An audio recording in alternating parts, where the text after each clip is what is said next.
Bonjour à tous, bienvenue dans KSP, le podcast. Ici on va parler sport, santé et performance, le tout sans prise de tête. On va donner la parole aux kinés, aux médecins, aux coachs, aux préparateurs physiques, à tous les experts du mouvement pour t'aider à mieux comprendre ton corps, à t'entraîner plus intelligemment et à progresser sans te blesser. Nos objectifs sont très simples, te transmettre des conseils concrets, des explications très claires et des outils pratiques pour faire de l'activité physique un vrai levier de santé, quel que soit ton niveau. Bonjour à tous, bienvenue sur le podcast de KSP, le rendez-vous où on parle sport, santé et kiné du sport. Aujourd'hui, on va parler d'un sujet assez fascinant et mystérieux, la posturologie. On reçoit Nadia Teneur, kiné spécialisée en posturologie et formatrice, que je vais laisser se présenter. Bonjour, alors je suis Nadia Teneur, je suis diplômée depuis 2015 en kinésithérapie. Je suis également, donc, comme tu l'as dit Florian, formatrice en posturologie et formatrice en périnéologie. Dans mon parcours, alors quand je suis sortie de l'école, j'ai tout de suite travaillé en IEM, donc en équipe pluridisciplinaire, et c'est vraiment quelque chose qui m'a impactée et qui m'a fait vibrer dans ma pratique. Je suis repartie en libéral après et j'avais un petit peu la nostalgie de ce travail d'équipe. Donc j'ai intégré un cabinet où il y avait de la pluridisciplinarité. Et du coup, c'est un petit peu comme ça que je suis venue à la posturologie, parce que la posturologie, c'est un travail global au niveau travail kiné, mais aussi au niveau travail pluridisciplinaire. Donc voilà, c'est comme ça que je suis arrivée à la posturologie un peu. Très bien, du coup on entend beaucoup parler de la posturologie, donc en rééducation, en performance, dans les douleurs chroniques, mais sans souvent vraiment savoir ce qu'il y a derrière ce mot posturologie. Alors aujourd'hui on va essayer de clarifier tout ça. Donc la première question que j'aimerais te poser, c'est de définir la posturologie. Qu'est-ce que la posturologie? Dans quel cas on peut l'utiliser? Comment l'utiliser? Alors moi j'aime bien la phrase, la posture c'est l'étude du corps, du vécu du corps, et la posturologie, c'est l'étude de l'adaptation que le corps a mis en place. Ouais. Donc en fait, la posturologie, on va travailler avec plusieurs capteurs différents. Donc on va travailler avec des exocapteurs, des endocapteurs. Donc les exocapteurs, ça va être tout ce qui va récolter les informations extérieures. Donc on va avoir la peau, on peut avoir les yeux, on peut avoir le retour plantaire. Le mot exocapteur. Extérieur, voilà. Et on va avoir aussi les endocapteurs qui, eux, vont capter les tensions internes, donc au niveau viscéral, au niveau du rythme cardiaque, des choses comme ça. Au niveau des dents, il y en a beaucoup qui parlent de la posture au niveau des dents. Au niveau des dents, c'est des problèmes au niveau dentaire. Hyper important parce que des choses dans la bouche, une dent qui manque, des choses comme ça, ça va. Donc là, je vais un petit peu avancer, mais ça va sursolliciter la langue. Et donc la langue qui s'insère sur l'os hyoïde et qui, lui, est un os qui n'a pas d'attache. Un petit os qui se balade au milieu de votre glotte, là, on ne sait pas où. Qui va tirer au niveau du coup des autres muscles qui s'insèrent sur la colonne. Donc en fait, un problème au niveau de la bouche, ça peut avoir ce qu'on connaît le plus, c'est des tensions au niveau du cou, etc. Ça, c'est vraiment le cas le plus fréquent. Mais en fait, ça peut avoir des actions beaucoup plus globales. Des répercussions beaucoup plus voilà, donc on va analyser la posturologie, on va analyser ces endocapteurs et ces exocapteurs et on va voir un petit peu en quoi ça peut influencer. Et ce qu'on va rechercher, c'est de redonner quelque chose de fluide. Donc en fait, il faut savoir que le corps, il va osciller dans un cône de 4 degrés pour que ça soit... 4 degrés au niveau de l'équilibre. Voilà, avant, 4 degrés avant. C'est un cône en fait qui va tourner comme ça, qui part des pieds, le point fixe c'est les pieds. Et plus donc, on est grand, plus on a de latence. Non, on reste à 4 degrés. C'est pareil que quand il y a du vent, on est un petit peu déséquilibré quand on est... c'est un exocapteur du coup. Et donc du coup, en fait, cette oscillation, elle doit rester en dessous de 4 degrés pour que tout se passe bien dans le corps. Ouais. Et quand elle dépasse les 4 degrés d'oscillation, c'est là où il va y avoir des petits soucis et où il va y avoir en fait des compensations.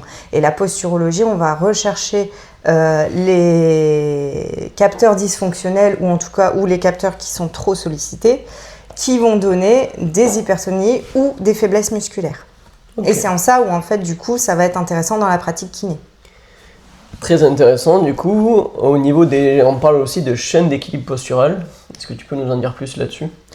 Oui, alors l'équilibre postural, il se fait pas tout seul en fait. C'est-à-dire que on va avoir une réaction en chaîne de muscles Oui, il n'y a pour pas venir un muscle stabiliser. qui bouge, Voilà, les les chaînes ils muscles, sont tous travaillent. attachés les uns aux autres, il n'y a pas un muscle isolé en plein Voilà. milieu du corps. C'est ce que souvent j'explique à mes patients, c'est en fait vous avez un muscle qui travaille, mais souvent il n'arrive pas à faire le boulot tout seul.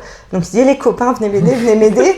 Et donc du coup voilà, en fait on va solliciter beaucoup plus haut les muscles. Et en fait il y a une étude très intéressante qui a démontré que par exemple quand on sollicite le deltoïde, donc on va lever le bras. Donc, le deltoïde c'est le gros muscle que vous avez sur l'épaule, donc il y a 3 faisceaux.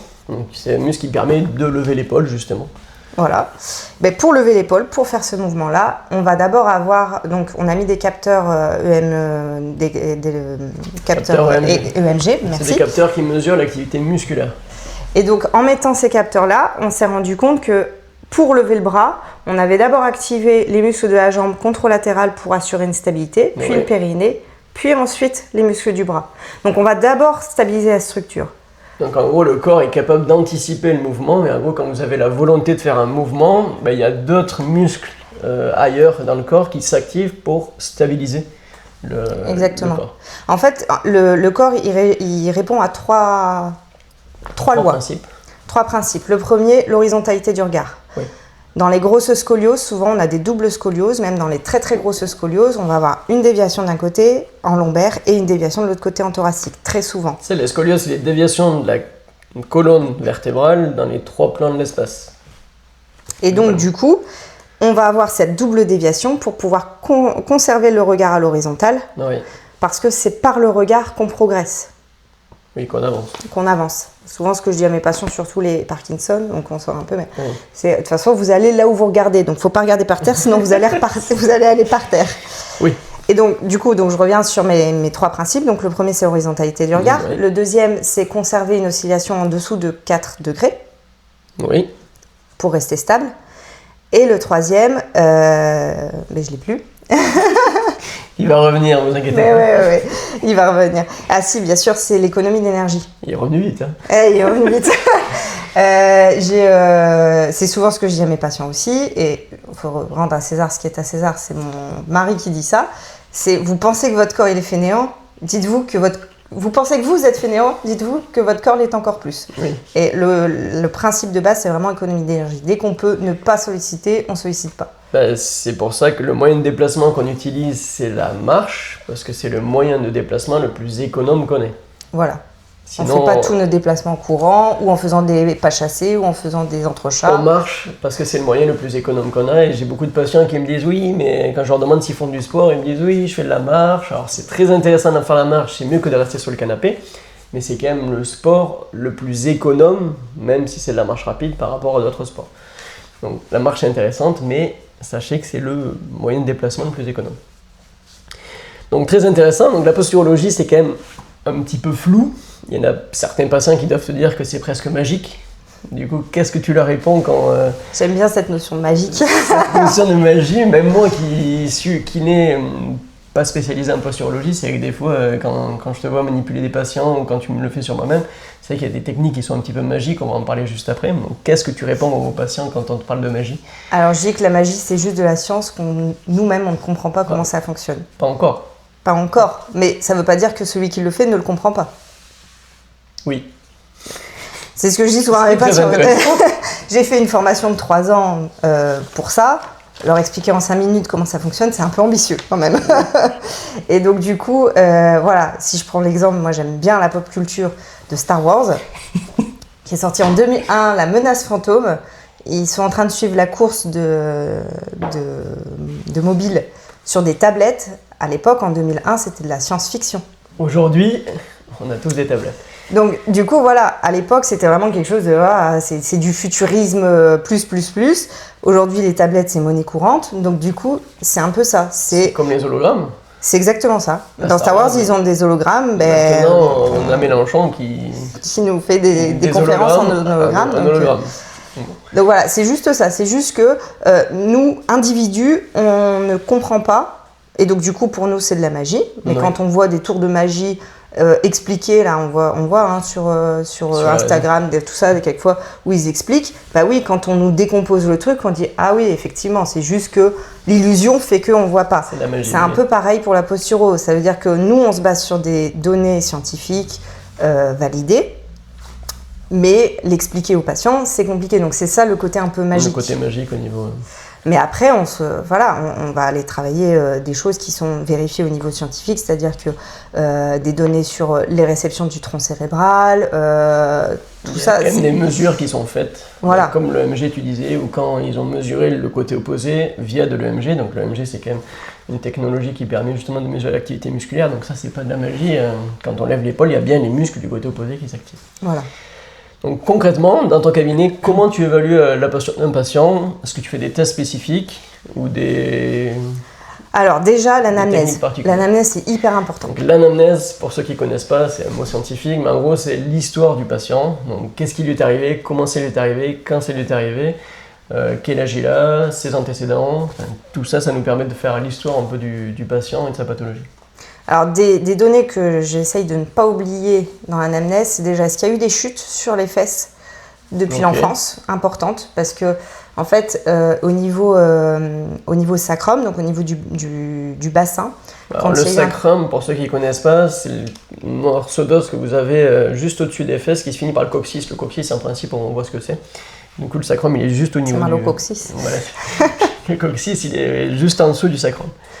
Et donc, du coup, quand il y a eu des chutes sur les fesses assez importantes, assez violentes, là, il y a la terminaison, donc au niveau du coccyx, justement, il y a la terminaison du filum terminal, donc terminaison des méninges. Donc les méninges, si tu peux expliquer. C'est l'enveloppe de tout le système neurologique, voilà, du cerveau jusqu'à la moelle épinière, et ça se termine sur la face antérieure du coccyx par le filum terminal. Donc quand il y a eu des traumatismes importants au niveau du bassin, du coup, il va y avoir des tensions au niveau de ce filum terminal qui va pouvoir donner des perturbations au niveau de la moelle épinière ou au niveau de... Via les nerfs, du coup? Via les nerfs, exactement. Via les nerfs ou chez les personnes qui viennent avec des maux de tête, des choses comme ça. Par exemple, les personnes qui vont courir et dès qu'elles vont courir, elles ont des maux de tête derrière. Il ne faut pas oublier d'aller voir le filum terminal. Voilà, le filum terminal pour voir s'il y a... C'est un truc que je ne connaissais pas du tout. Et ben voilà. Le filum terminal, bon... J'ai dû l'apprendre en anatomie, mais je ne savais pas qu'on pouvait essayer d'aller le titiller. Donc voilà, l'anamnèse, hyper important de poser cette question-là, de poser l'état psychologique du patient. Oui, très important. Parce que l'émotionnel, il va avoir un grand impact sur comment le patient va vivre les choses. C'est-à-dire que ça va un peu baisser le seuil de tolérance aux sollicitations.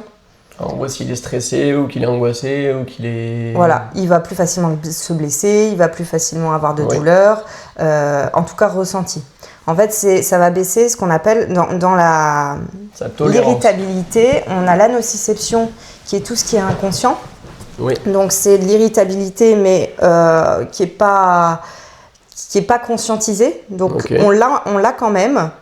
Mais c'est pas encore transformé en douleur. Et après, vous avez le seuil de la douleur où là, on passe dans l'expression douloureuse. C'est ce qu'on demande aux patients sur une échelle de 0 à 10, à combien vous avez mal. Voilà.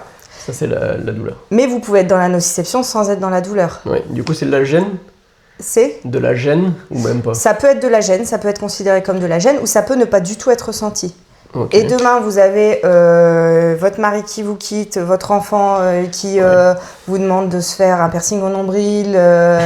C'est ce qu'on a parlé la semaine dernière avec Fanny et la quantification du stress mécanique. Et en fait, ce schéma, on peut l'adapter à la quantification du stress psychologique. Exactement. En gros, ça vient abaisser. Là, c'est ok, j'arrivais à gérer tout ça, mais là on vient me mettre un coup de massue, je viens de perdre mon grand-père ou j'en sais rien. Le seuil entre la nociception et la douleur va être modifié, donc du coup... Un même stress va être perçu de manière exagérée. Et donc du coup, c'est hyper intéressant parce que il faut demander au patient comment il est, s'il a eu des chocs psychologiques, etc. Déjà, ça va influer sa posture. Est-ce qu'ils te le disent ou est-ce qu'ils ont du mal et c'est au fil des séances que tu arrives à le découvrir? Il y a les deux cas. Il y a les deux cas de patients. Il y en a qui le disent spontanément et il y en a c'est plus long. Ouais, il y en a qui disent spontanément. Il y en a qui attendent la perche pour dire bah oui, c'est vrai que maintenant, qui ne sont pas fermés à le dire, mais si on n'avait pas posé la question, ils ne l'auraient pas forcément dit. Okay. Il y en a, on le voit, clairement. Au niveau... C'est marqué sur leur tête, voilà. attention. Ou alors même dans leur posture, hein, les patients qui sont comme qui ça, tout recroquevillés. C'est vrai voilà, en école de kiné, le premier TP qu'on fait, c'est justement l'étude posturale du corps. Et il nous explique justement les patients qui sont renfermés, enfin, ou même les cas kinés qu'on analyse.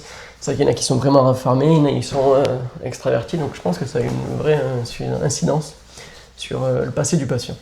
Sur le passé du patient, sur comment il est actuellement, sur aussi ce qu'il ne veut pas dire. Bon, ça oui. Alors après, il faut faire attention, s'il ne veut pas le dire, il y a des raisons aussi. Il y a des raisons, il ne faut peut-être pas les titiller non plus voilà. De suite. C'est un versant psychologique à vraiment prendre en compte. Oui. Alors, il faut savoir aussi que moi, je travaille aussi sur la peau, donc l'exocapteur de la peau. Oui, du coup, les patients, il faut qu'ils soient dénudés ou tu le fais à travers les vêtements? Oui, alors ça dépend où ça va être. Hein. Oui, ça, on est d'accord. Mais oui, idéalement, je travaille sur la peau même. Ouais. Et la peau, en fait, l'origine embryologique de la peau est la même que l'origine embryologique qui va donner l'émotion. D'accord. Donc, l'exemple le plus concret, le plus connu qu'on ait, c'est j'ai une émotion forte, j'ai la chair de poule. Oui.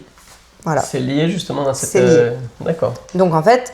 Le fait de travailler sur la peau, ça va aussi agir sur l'émotion. En fait, nous, on a un grand pouvoir en tant que kiné et en même temps, grand pouvoir entraîne de grandes responsabilités. Oui.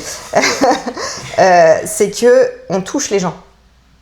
Oui, il y a forcément quelque chose qui se passe. Voilà. En fait, tous ressenti quand on est kiné, enfin quand on masse quelqu'un, enfin il y a une confiance. Il y a des gens qui vont se confier à nous, ils disent ça, je l'avais jamais dit à mon médecin, ou, et ça, c'est hyper important. Et je pense qu'il faut qu'on garde ce contact parce que ça nous ouvre des portes pour pouvoir soigner le patient sur le côté émotionnel qu'il n'arrive pas à dévoiler forcément. Ça, je suis entièrement d'accord et c'est vrai que on le ressent même en tant que kiné. Et puis les patients, ils nous livrent des choses des fois qu'on n'a pas envie d'écouter. Mais... Oui, beaucoup. Mais on n'a pas le choix. Enfin, c'est pas qu'on n'a pas envie d'écouter, c'est qu'on n'a pas forcément les armes pour l'accueillir. Oui, et puis des fois aussi, nous on a des problèmes perso, on n'a pas forcément envie d'avoir en plus les problèmes du patient. Et de tous les patients de la journée, des fois à la fin de la journée, ça fait... Après, c'est ce que je dis souvent, je travaille sur le corps, le psychologique fait partie du corps. Je soigne un corps, le psychologique fait partie, et donc du coup, effectivement, c'est pas grave de pleurer en séance, c'est pas grave de... Voilà. Et puis on ne soigne pas des objets, donc forcément il y a de l'humain derrière. Exactement. Et si on revient à cette notion de douleur, enfin nociception de douleur, bah, effectivement, si on désamorce pas le côté psychologique émotionnel, bah voilà, on peut moins vite avancer en tout cas. C'est cool. Donc ça, c'est au niveau anamnèse. Voilà. Après, on a plusieurs tests. Donc, test de Fukuda, qui est très intéressant pour voir s'il y a une... Il a l'air sympa, lui. Tu peux le décrire un petit peu? En fait, on met le patient debout, on lui fait fermer les yeux, et puis on le fait marcher sur place. Et on voit si en marchant sur place, il va se décaler. Oui, ça j'ai déjà fait, mais je ne savais pas qu'il s'appelait Fukuda. Si, il y a un petit nom sympa. Et donc là, on va plutôt tester le côté vestibulaire. Alors, il peut avoir deux fonctions. Soit tester le côté vestibulaire, soit tester une hypertonie latérale. Alors, côté vestibulaire, pour simplifier un petit peu. Je te laisse le système vestibulaire, c'est le système de l'équilibre que vous avez dans l'oreille interne. Donc, dans l'oreille, vous avez l'audition et à l'intérieur du crâne, il y a des petits récepteurs qui permettent justement de savoir comment on est équilibré et dans quel état est notre tête au moment, enfin notre tête et le reste du corps. Donc c'est le système de l'équilibre et c'est le système vestibulaire.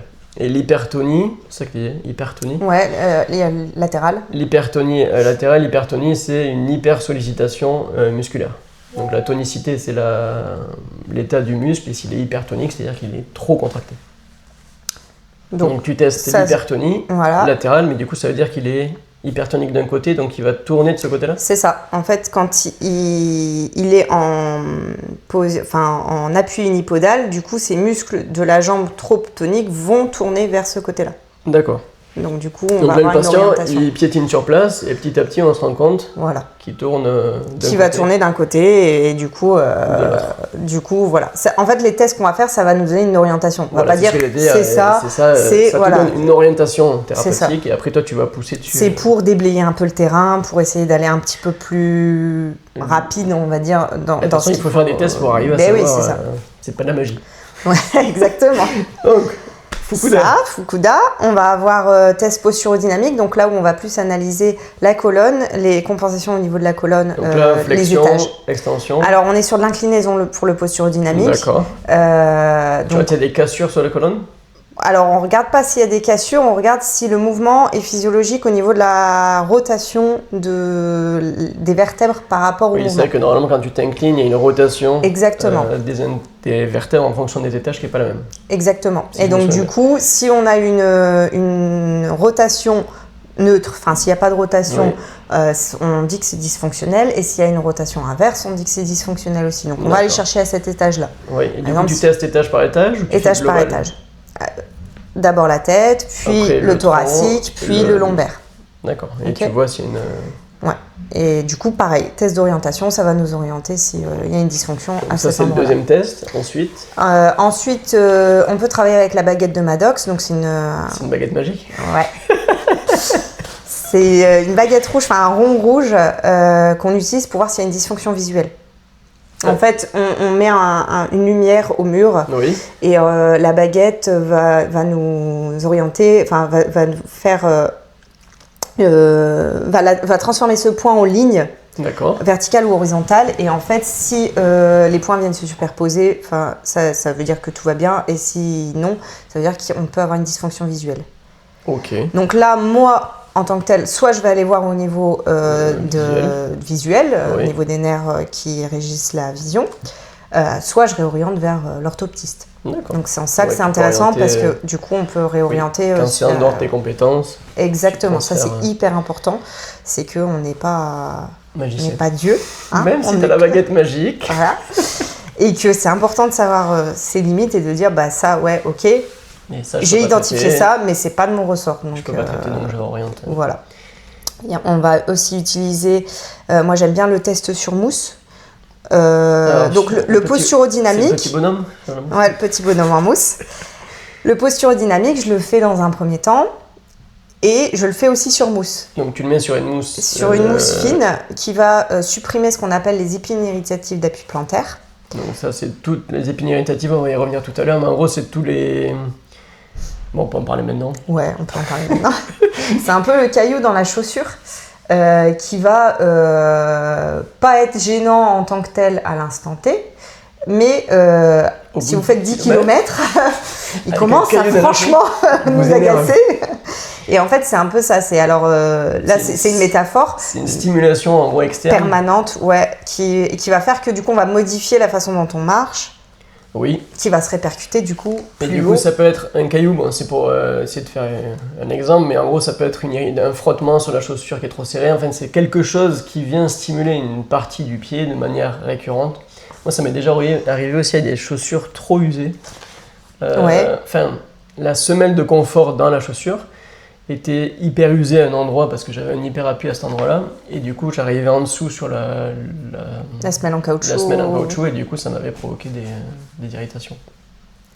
Un exemple. Et donc du coup, bah là c'est important de renvoyer vers des podologues qui vont qui vont essayer de supprimer ces épines irritatives. Donc, si le test sur la mousse est positif, Voilà, si ça règle Sur la le problème, on renvoie vers le podologue. donc on parlera des semelles juste après, mais c'est intéressant de travailler justement en pluriprofessionnel. Et j'aime bien travailler aussi avec le test de rotation de tête. Donc là, Ouais. on vient se mettre derrière le patient et on lui demande de tourner la tête et de prendre, de voir s'il voit bien. Derrière lui. Voilà. Enfin, Et en fait, après, je viens faire des modifications au niveau de la posture pour le coup. ouais, et voir si ça modifie sa rotation. Si ça de tête. améliore ou pas, parce qu'on Il a un nom, rappelle ce test, que ou- test de rotation de tête. Ça me va, c'est quand même plus facile que le test de Fukuda. Ou de... Bah ouais, c'est pas des- moi des qui l'ai personnes inventé, très, donc je très peux pas l'appeler intéressantes, test mais teneur, c'est vrai mais que Fukuda et tout, bon voilà. Le test de rotation de tête, vous le retenez, il est très simple. c'est très bien. Et en fait, comme le regard il doit être à l'horizontale, on va utiliser le levier tête pour travailler avec ce regard. Et ça, c'est Ouais. assez magique pour les patients. Parce qu'en fait, on leur fait tourner la tête. En modifiant un Voilà. paramètre, Et puis hop, je viens, je sais pas, soutenir le fessier et tout. Et puis hop, ah bah oui, j'arrive beaucoup mieux. Et je dis, bah vous voyez, c'est pas de la magie, c'est quand même physiquement expliqué. Bah, là, je leur dis, bah, là, va falloir travailler le fessier. Le fessier, il est Ouais. dysfonctionnel, donc il va falloir le travailler. Et en fait, c'est hyper facile de faire adhérer les patients au travail après. Parce qu'ils le voient. Parce qu'en fait, c'est concret pour eux. Ils disent, ah bah ouais, effectivement, je suis beaucoup plus libre en faisant ça. C'est pas juste, monsieur, il m'a dit de faire ça, donc je vais faire 10 répétitions. Il y a un effet, comment on dit, on-off, en gros, le fait de modifier le paramètre, on a de suite un résultat, ce qui permet une bonne adhésion du patient. Donc ça, c'est très intéressant. Et après, on va voir la stabilisation de bassin, où le test de stabilisation unipodale, donc on met le patient sur une jambe et on voit si le bassin il tient ou pas. Donc là, on va plutôt travailler sur tout ce qui est les chaînes stabilisatrices et le périnée. Le périnée, on en a parlé la semaine dernière avec Fanny aussi dans le podcast sur la course à pied, c'est tout le groupe musculaire que vous avez au niveau du bassin. Donc ça, c'est le périnée. Très intéressant. Est-ce qu'il y a d'autres tests ou on a fait le tour globalement? Bon, après, il y en a des très spécifiques et tout, mais ce que tu utilises en scan rapide, en gros, c'est... En scan rapide, ouais, c'est cela. C'est cela. Est-ce que tu utilises des outils particuliers? J'utilise des mousses, du coup. Des mousses absorbantes, direct kiné, direct podologue si c'est positif. Voilà. Non, j'ai oublié un test que j'utilise aussi à la fin de mon traitement, quand je vois qu'il me reste des choses, si je refais mon posturodynamique, qu'il me reste des petits trucs, je fais ce qu'on appelle une manœuvre de convergence podale, donc j'allonge le patient. On va décomposer. Manœuvre, convergence podale. Donc j'amène les pieds du patient vers l'intérieur et ça va m'orienter si j'ai un côté qui est plus tendu que l'autre. C'est-à-dire, tu le mets debout? Je le mets allongé pour le coup. Ah oui, c'est ça que j'allais dire. Et en fait, j'amène les pieds vers l'intérieur. Donc la pointe des pieds qui vient se toucher, si vous êtes sur YouTube, vous pouvez nous voir comment on fait. Et en fait, parfois, on a une pointe de pied qui va plus vers l'intérieur et l'autre qui reste bloquée. Oui, c'est vrai. Voilà. Et ça, tu ne sais pas quoi en faire. Non. Je vais te le dire tout de suite. Et donc là, c'est assez visuel aussi pour le patient. Je dis, ok, relâchez. Et je vais mettre des stimulations. Des stimulations plantaires. Je reteste. Ah ben non, ça va toujours pas. Ouais. Stimulation plantaire de l'autre côté, ça va toujours pas. Et en fait, je teste et je vois ce qui va me libérer cette tension-là. Donc tu fais plein de tests sur le patient. En fait, je me localise vraiment, c'est pour réorienter. Donc je me localise pied.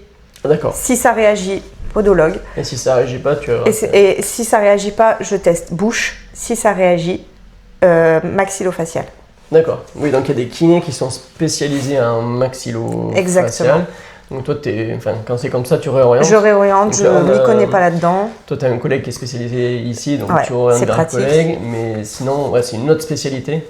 C'est complètement une autre spécialité. Alors, en kiné, il n'y a pas de spécialité, mais en gros, c'est une autre orientation thérapeutique. Et donc du coup, je dis, là, vous sentez bien que quand vous touchez votre dent en haut à gauche, ça relâche tout. Oui. Donc du coup, c'est qu'il peut y avoir soit... alors quelquefois, c'est parce qu'il y a un trou, parce qu'il manque une dent. Oui. Quelquefois, c'est parce que... il y a une carie aussi, je sais qu'il peut y avoir une carie. Enfin, moi, j'ai des patients, pareil, dès qu'il y a un problème au niveau posture, au niveau des tests, au niveau de la mâchoire, tout ce qui est grincement des dents et tout, je sais que je réoriente facilement vers les docs spécialisés parce que ça peut avoir un impact très important. En fait, même alors ce qu'on ne sait pas trop non plus, mais même les barres de contention, quand les gens ils ont eu des appareils dentaires, et on laisse une barre. Oui, mais on laisse une barre après le traitement à l'intérieur pour que le truc il bouge pas. Oui. Bon, faut pas oublier qu'un corps ça bouge. Le seul moment où le corps il bouge pas, c'est quand vous êtes dans votre cercueil. Oui. Sinon, il est tout le temps en train de bouger le corps. Mais c'est vrai qu'à l'époque ça se faisait pas beaucoup, mais de plus en plus il y en a qui gardent des barres. Ah oui, mais même moi à mon époque, je l'ai gardée X temps. Et quand elle est tombée, ma barre, elle est tombée toute seule. J'ai eu des migraines pendant 10 jours avant. C'était horrible. Ah, parce que justement t'avais. Parce que j'avais de la sursollicitation en fait. La barre tirait parce qu'elle était en train de s'enlever toute seule. D'accord. Et en fait, il te l'enlève quand elle tombe toute seule?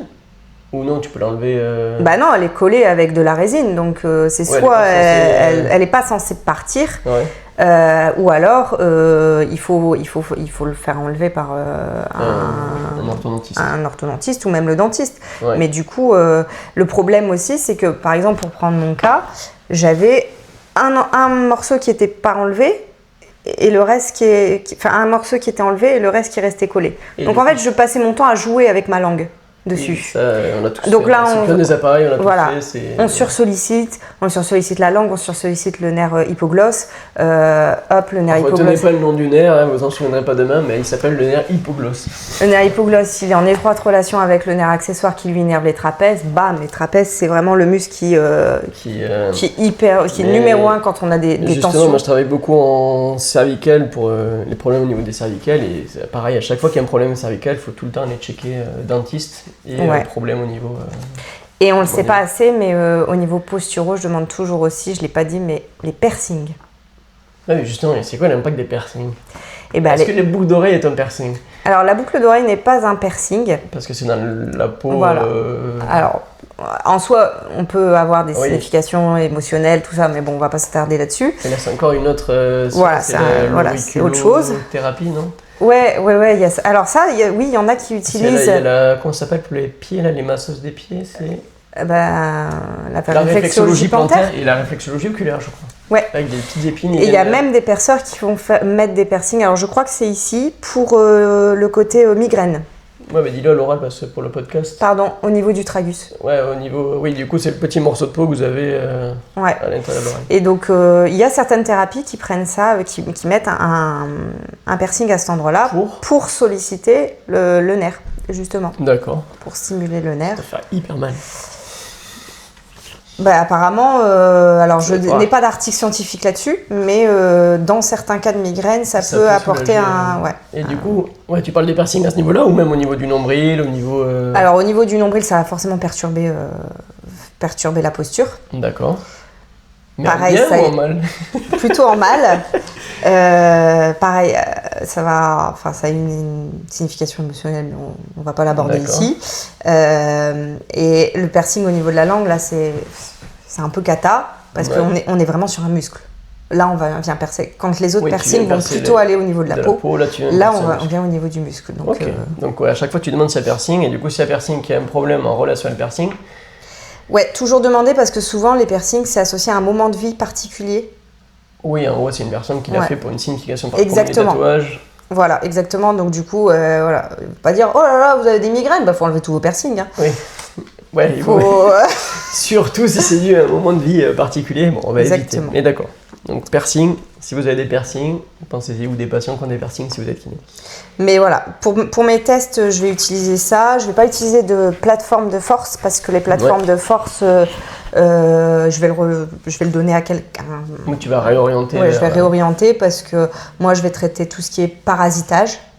Oui. Et après le renfort, je vais le laisser... tu vas le laisser au niveau... Je sais le faire, mais il y a des gens qui sont bien plus qualifiés que moi pour le faire, donc je vais leur laisser le boulot.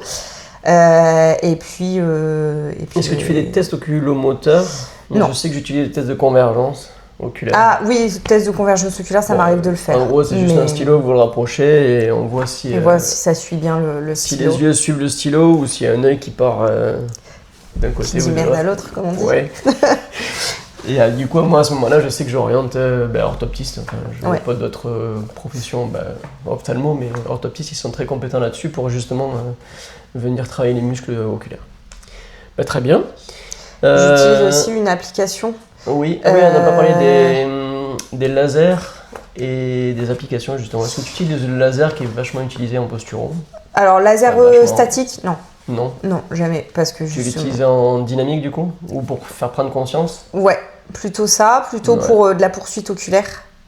Ok. Je vais voir le couple entre l'œil et le cou.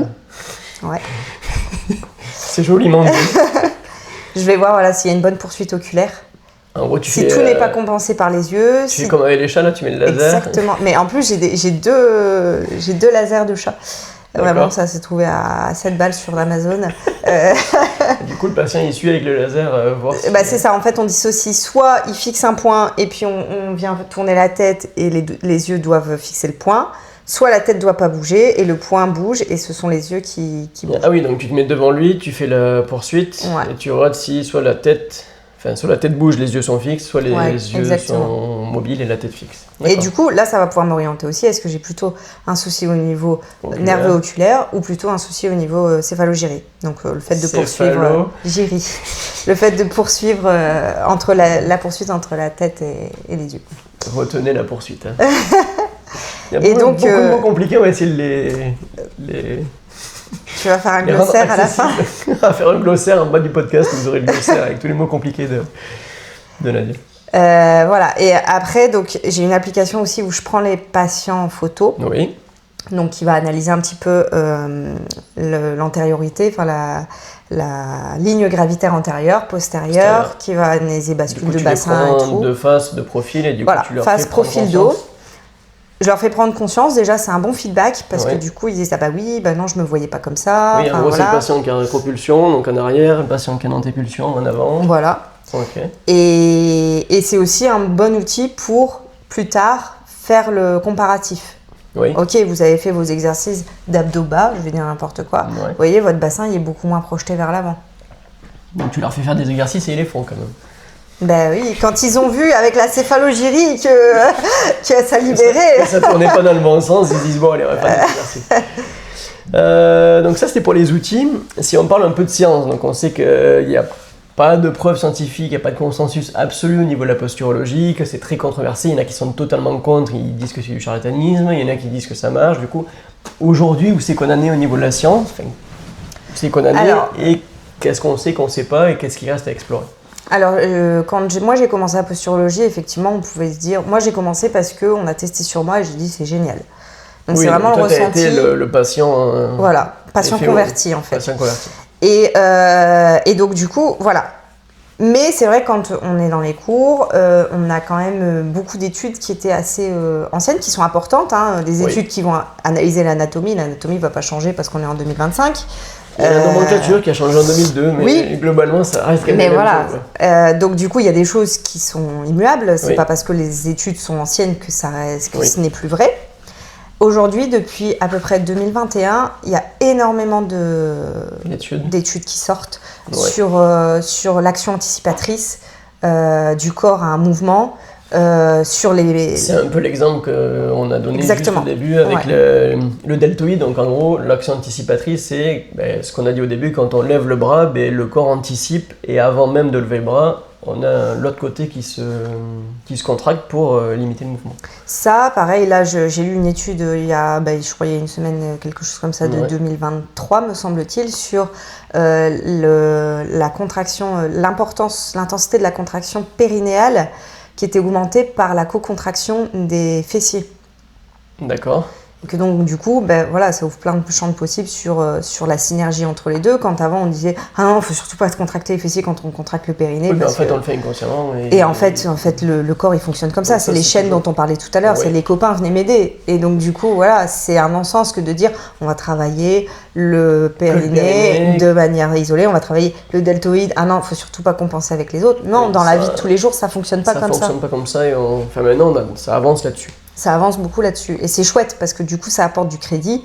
D'ailleurs, les formations, notamment celles que j'ai faites de posturo, qui sont reconnues, gestion de la douleur, par l'ordre des kinés. Oui, donc c'est bien que quelque part, les données scientifiques... voilà. Du coup, est-ce qu'il y a plusieurs courants dans la posturo? Il y a plusieurs courants. Il y a des moins connus. Ouais, il y a Mézières qui est très connu, qui est une approche très statique. Oui. Très, c'est un petit peu les chaînes musculaires. Ouais, voilà. Versus Busquet, où là, on va avoir des chaînes plutôt dynamiques et plutôt complexes. Donc, la posturo que tu utilises se rapproche un peu plus de Busquet. Mais alors, quand Busquet, on va travailler vraiment que sur... je n'ai pas fait de formation Busquet, donc je ne vais pas m'avancer là-dessus. Mais on est un petit peu plus sur de l'interne. Celle que moi j'ai faite, ça va être sur plusieurs couches différentes. Voilà. Après, je ne sais pas si les autres travaillent dessus. Je ne suis pas en train de faire la promotion quoi que ce soit. Mais voilà, moi, ça m'a servi dans le sens où on travaille sur plusieurs couches. Donc, du coup, on a un panel qui est quand même... plus large. Qui est différent. Ça s'appelle les couches, du coup, c'est épiderme. Voilà, épiderme, l'osseux périosté, le... Périoste, vous savez ce que c'est? Normalement, on en a parlé la semaine dernière.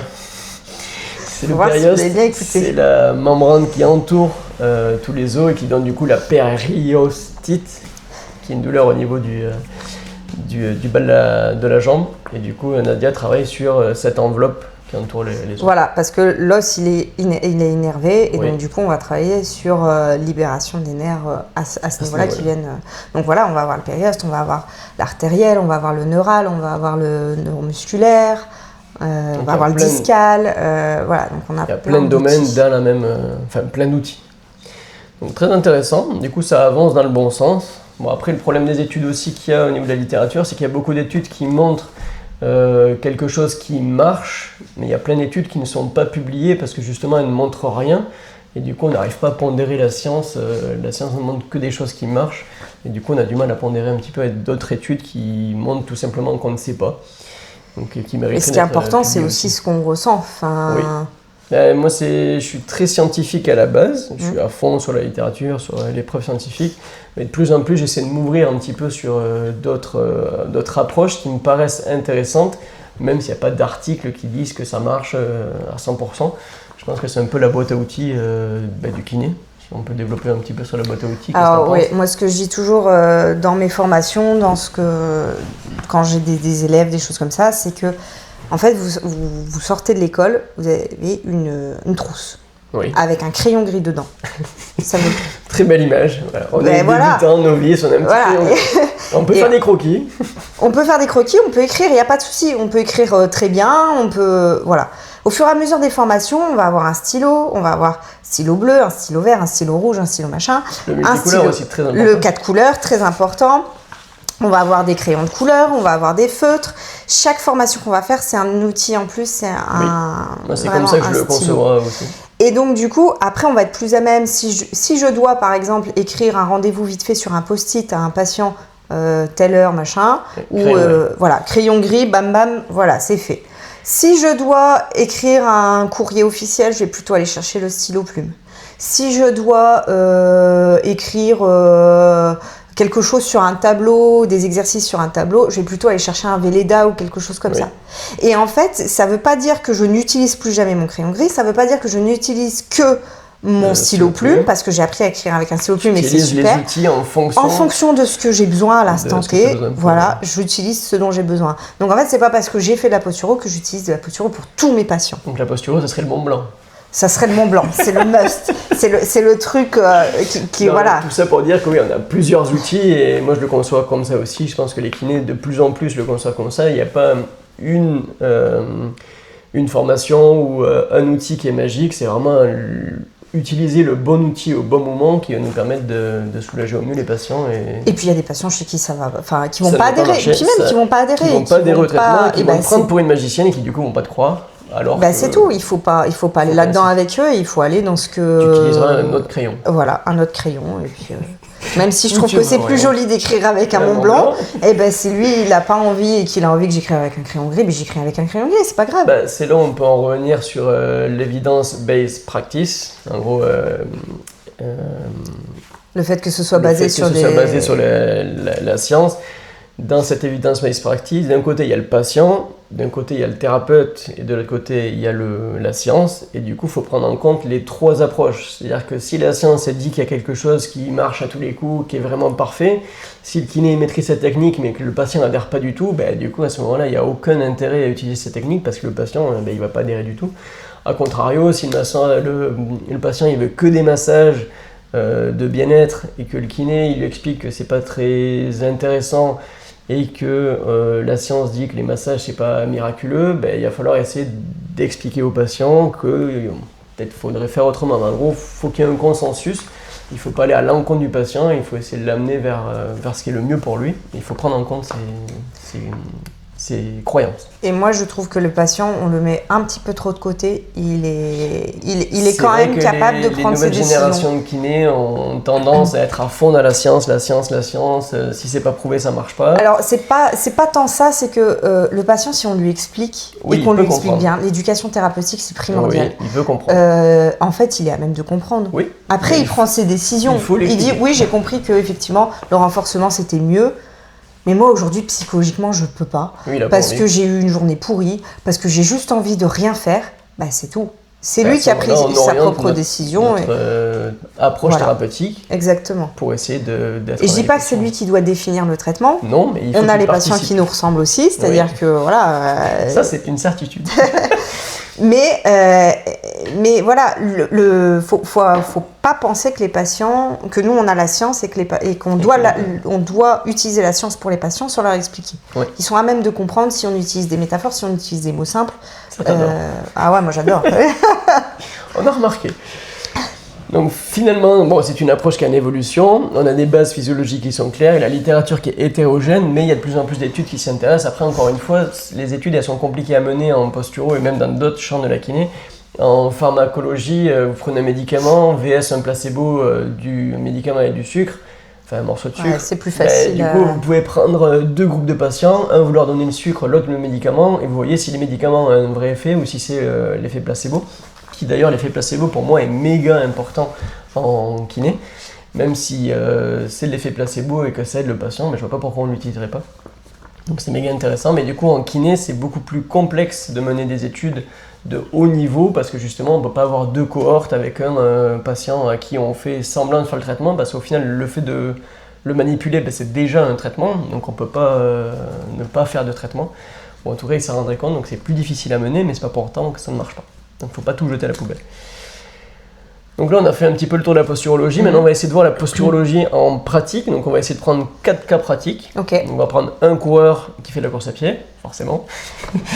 On va prendre l'exemple de la danse, le triathlon et le tennis, comme ça on va voir un petit peu les différents champs et tu vas me dire, toi sur le terrain, qu'est-ce que tu fais avec ce genre de patient et en quoi la posture peut nous aider dans la thérapeutique de ces pratiques. Donc c'est pas exhaustif, mais ça nous donne une orientation. Alors on va commencer par le coureur à pied. Quand un coureur vient te voir, qu'est-ce que tu fais avec lui ? Déjà, bonjour. Voilà, déjà je lui dis bonjour, je lui dis voilà pourquoi vous venez, anamnèse toujours. Il t'explique ça. Il m'explique sa problématique. Alors ce qu'on va retrouver beaucoup chez les coureurs, ça va être des tensions au niveau triceps, donc au niveau du mollet. Oui. Triceps sural, parce qu'il y a triceps sural, bien sûr. Comme son nom l'indique, 3 chefs, 3 triceps. Non, mais du coup, parce qu'il y a triceps au niveau de l'épaule aussi. Oui. Là, ça a un impact quand même sur la rééquilibration, mais moins direct. Moins important. Ce que je vais regarder, c'est du coup la tension souvent qu'on retrouve à ce niveau-là. Oui. Parce que très souvent, on a des triceps qui sont quand même très toniques. Sous le triceps, on a le nerf tibial qui passe. Et le nerf c'est un nerf qui descend dans la jambe. Qui descend dans la jambe, donc derrière le moins. Et en fait, ce nerf, il peut être comprimé par l'hypertonie du triceps. Oui. Alors, j'ai l'habitude de dire à mes patients, qui de l'œuf ou de la poule ? J'en sais rien du moment qu'il y a un poussin, on s'en fout. Voilà, est-ce que le triceps il est tendu parce que le nerf tibial il est sursollicité ou est-ce que le nerf tibial est dysfonctionnel parce que le triceps il est trop tendu ? Voilà, peu importe. Ce qui est important de se rendre compte, c'est que le nerf tibial, en passant dans la jambe et donc en étant comprimé par le triceps, il a plein de terminaisons nerveuses au niveau du pied. Oui. Et notamment sensitives au niveau de la sensibilité. Donc au niveau des terminaisons nerveuses, il y a globalement 2 types de terminaisons. Il y en a qui sont motrices, donc qui permettent de faire le mouvement, et il y en a qui sont sensitives, qui permettent de récupérer l'info. Exactement. Et donc du coup, en fait, on peut avoir vraiment des capteurs qui vont être dysfonctionnels, mal utilisés, avec du coup des problématiques qu'on peut avoir de cheville. Parce que moins de proprioception, si on reçoit... Proprioception, c'est la capacité du pied à s'adapter justement aux différents déséquilibres. Voilà. De l'irritabilité aussi, des patients qui vont décrire de l'irritabilité au niveau du dos du pied. Oui. Des douleurs au niveau du périosthe, vous en avez parlé avec Fanny la semaine dernière, au dernier périostite. Donc voilà, donc on va un petit peu analyser tout ça. Donc ce qu'on retrouve, ça va être beaucoup ça. Au niveau du triceps, faut aller analyser ça. Faut aller analyser les chaussures aussi, renvoyer vers des gens qui font des analyses adaptées. Oui. Parce que, alors moi je l'utilise plus, là on est sur la course à pied, mais j'utilise plus en périnée cette métaphore parce que je travaille beaucoup le pied en périnée. Et en fait, je dis aux patients, en fait, comment voulez-vous que votre périnée il se contracte parce que vous avez marché sur un caillou ? Et donc, du coup, il adapte en contractant parce que du coup, vous avez un déséquilibre s'il ne reçoit pas l'information du pied. Ouais. C'est pareil pour la course à pied. Semelles qu'on a parlé la semaine dernière. Si vous avez des semelles de 50 cm de haut, comment voulez-vous que votre pied arrive à sentir quoi que ce soit? On a, alors je sais plus le chiffre, mais on a un nombre de capteurs, plusieurs milliers, 10 000, j'hésite entre 1000 et 10 000, il faudrait que je vérifie, mais en gros c'est impressionnant. Voilà, et en fait, il faut s'en servir de ces capteurs-là, et si on s'en sert pas... Il y a le schéma de... Ah, l'homonculus. L'homonculus, c'est un schéma qui représente au niveau du cerveau la proportion des capteurs qu'on a, enfin le nombre de capteurs qu'on a. Plus on a de capteurs et plus la représentation du membre est importante au niveau du cortex cérébral. Ouais. Et du coup, les membres les plus captés, ça va être la langue, les lèvres, la langue, les mains et les pieds. Du coup, si vous enlevez des capteurs au niveau des pieds, il va vous manquer des infos à un moment donné. Exactement. Donc c'est vraiment important déjà de le faire comprendre ça aux patients, d'analyser tout ça et puis de voir si les capteurs ils fonctionnent bien au niveau du pied. Donc ça, tu le vérifies avec tes tests. Ça, on le vérifie avec les tests et puis on va vérifier un petit peu jambes, même au niveau de la respiration.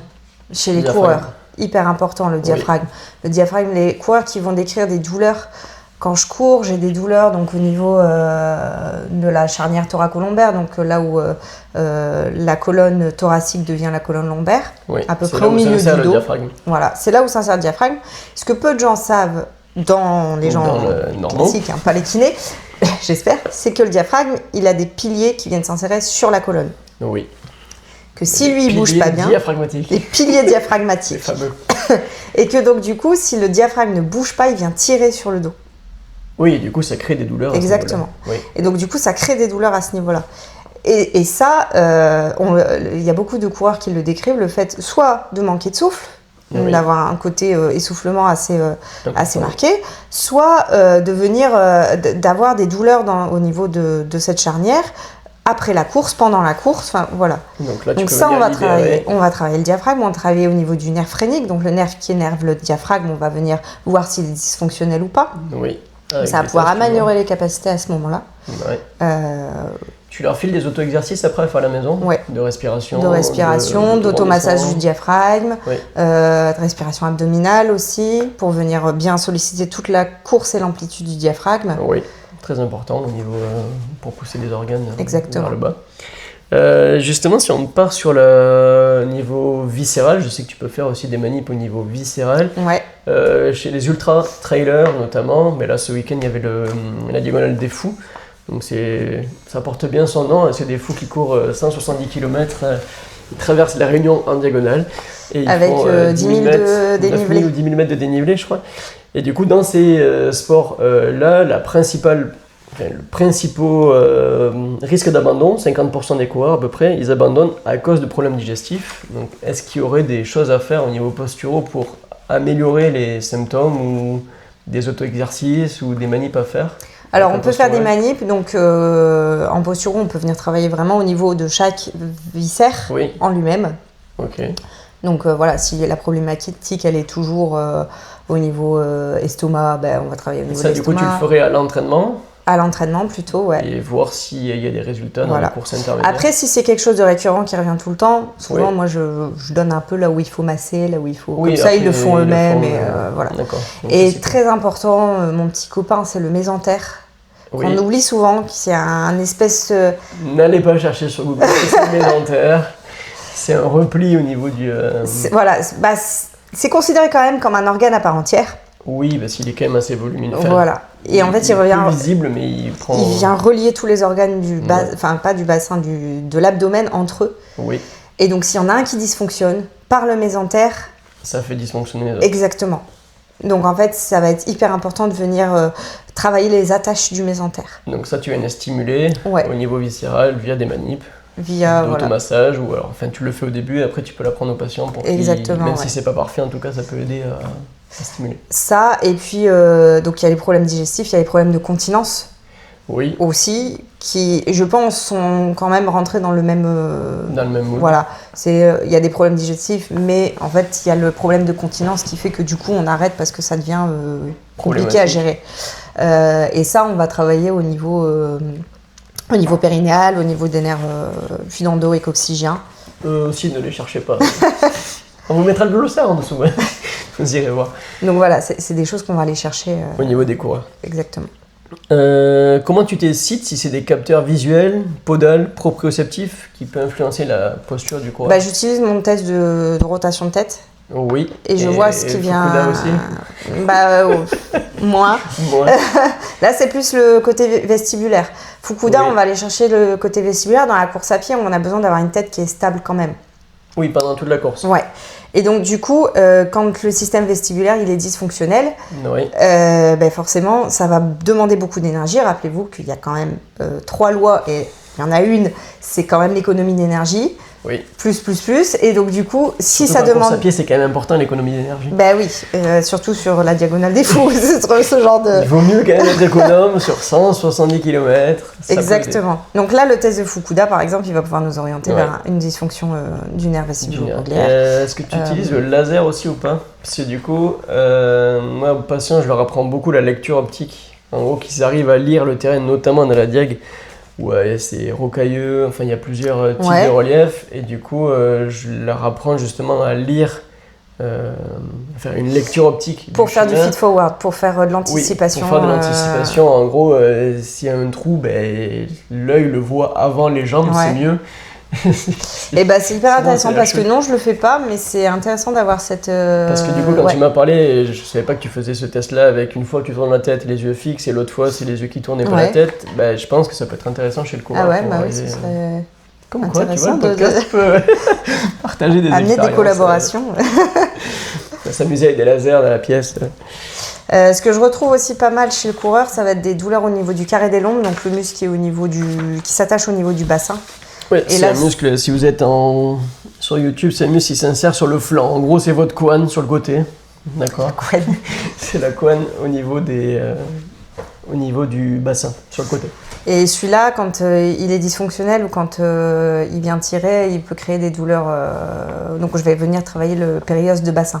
Ok. Alors ça, c'est hyper visuel aussi, parce que je teste le bassin, ça bloque d'un côté, on sent que souvent c'est un peu sensible. Ouais. Bim, une petite pichenette. Et puis ils disent, tu nous parles de la pichenettothérapie. Oui. Tu veux qu'on en parle là? Je te chambre assez souvent avec ça.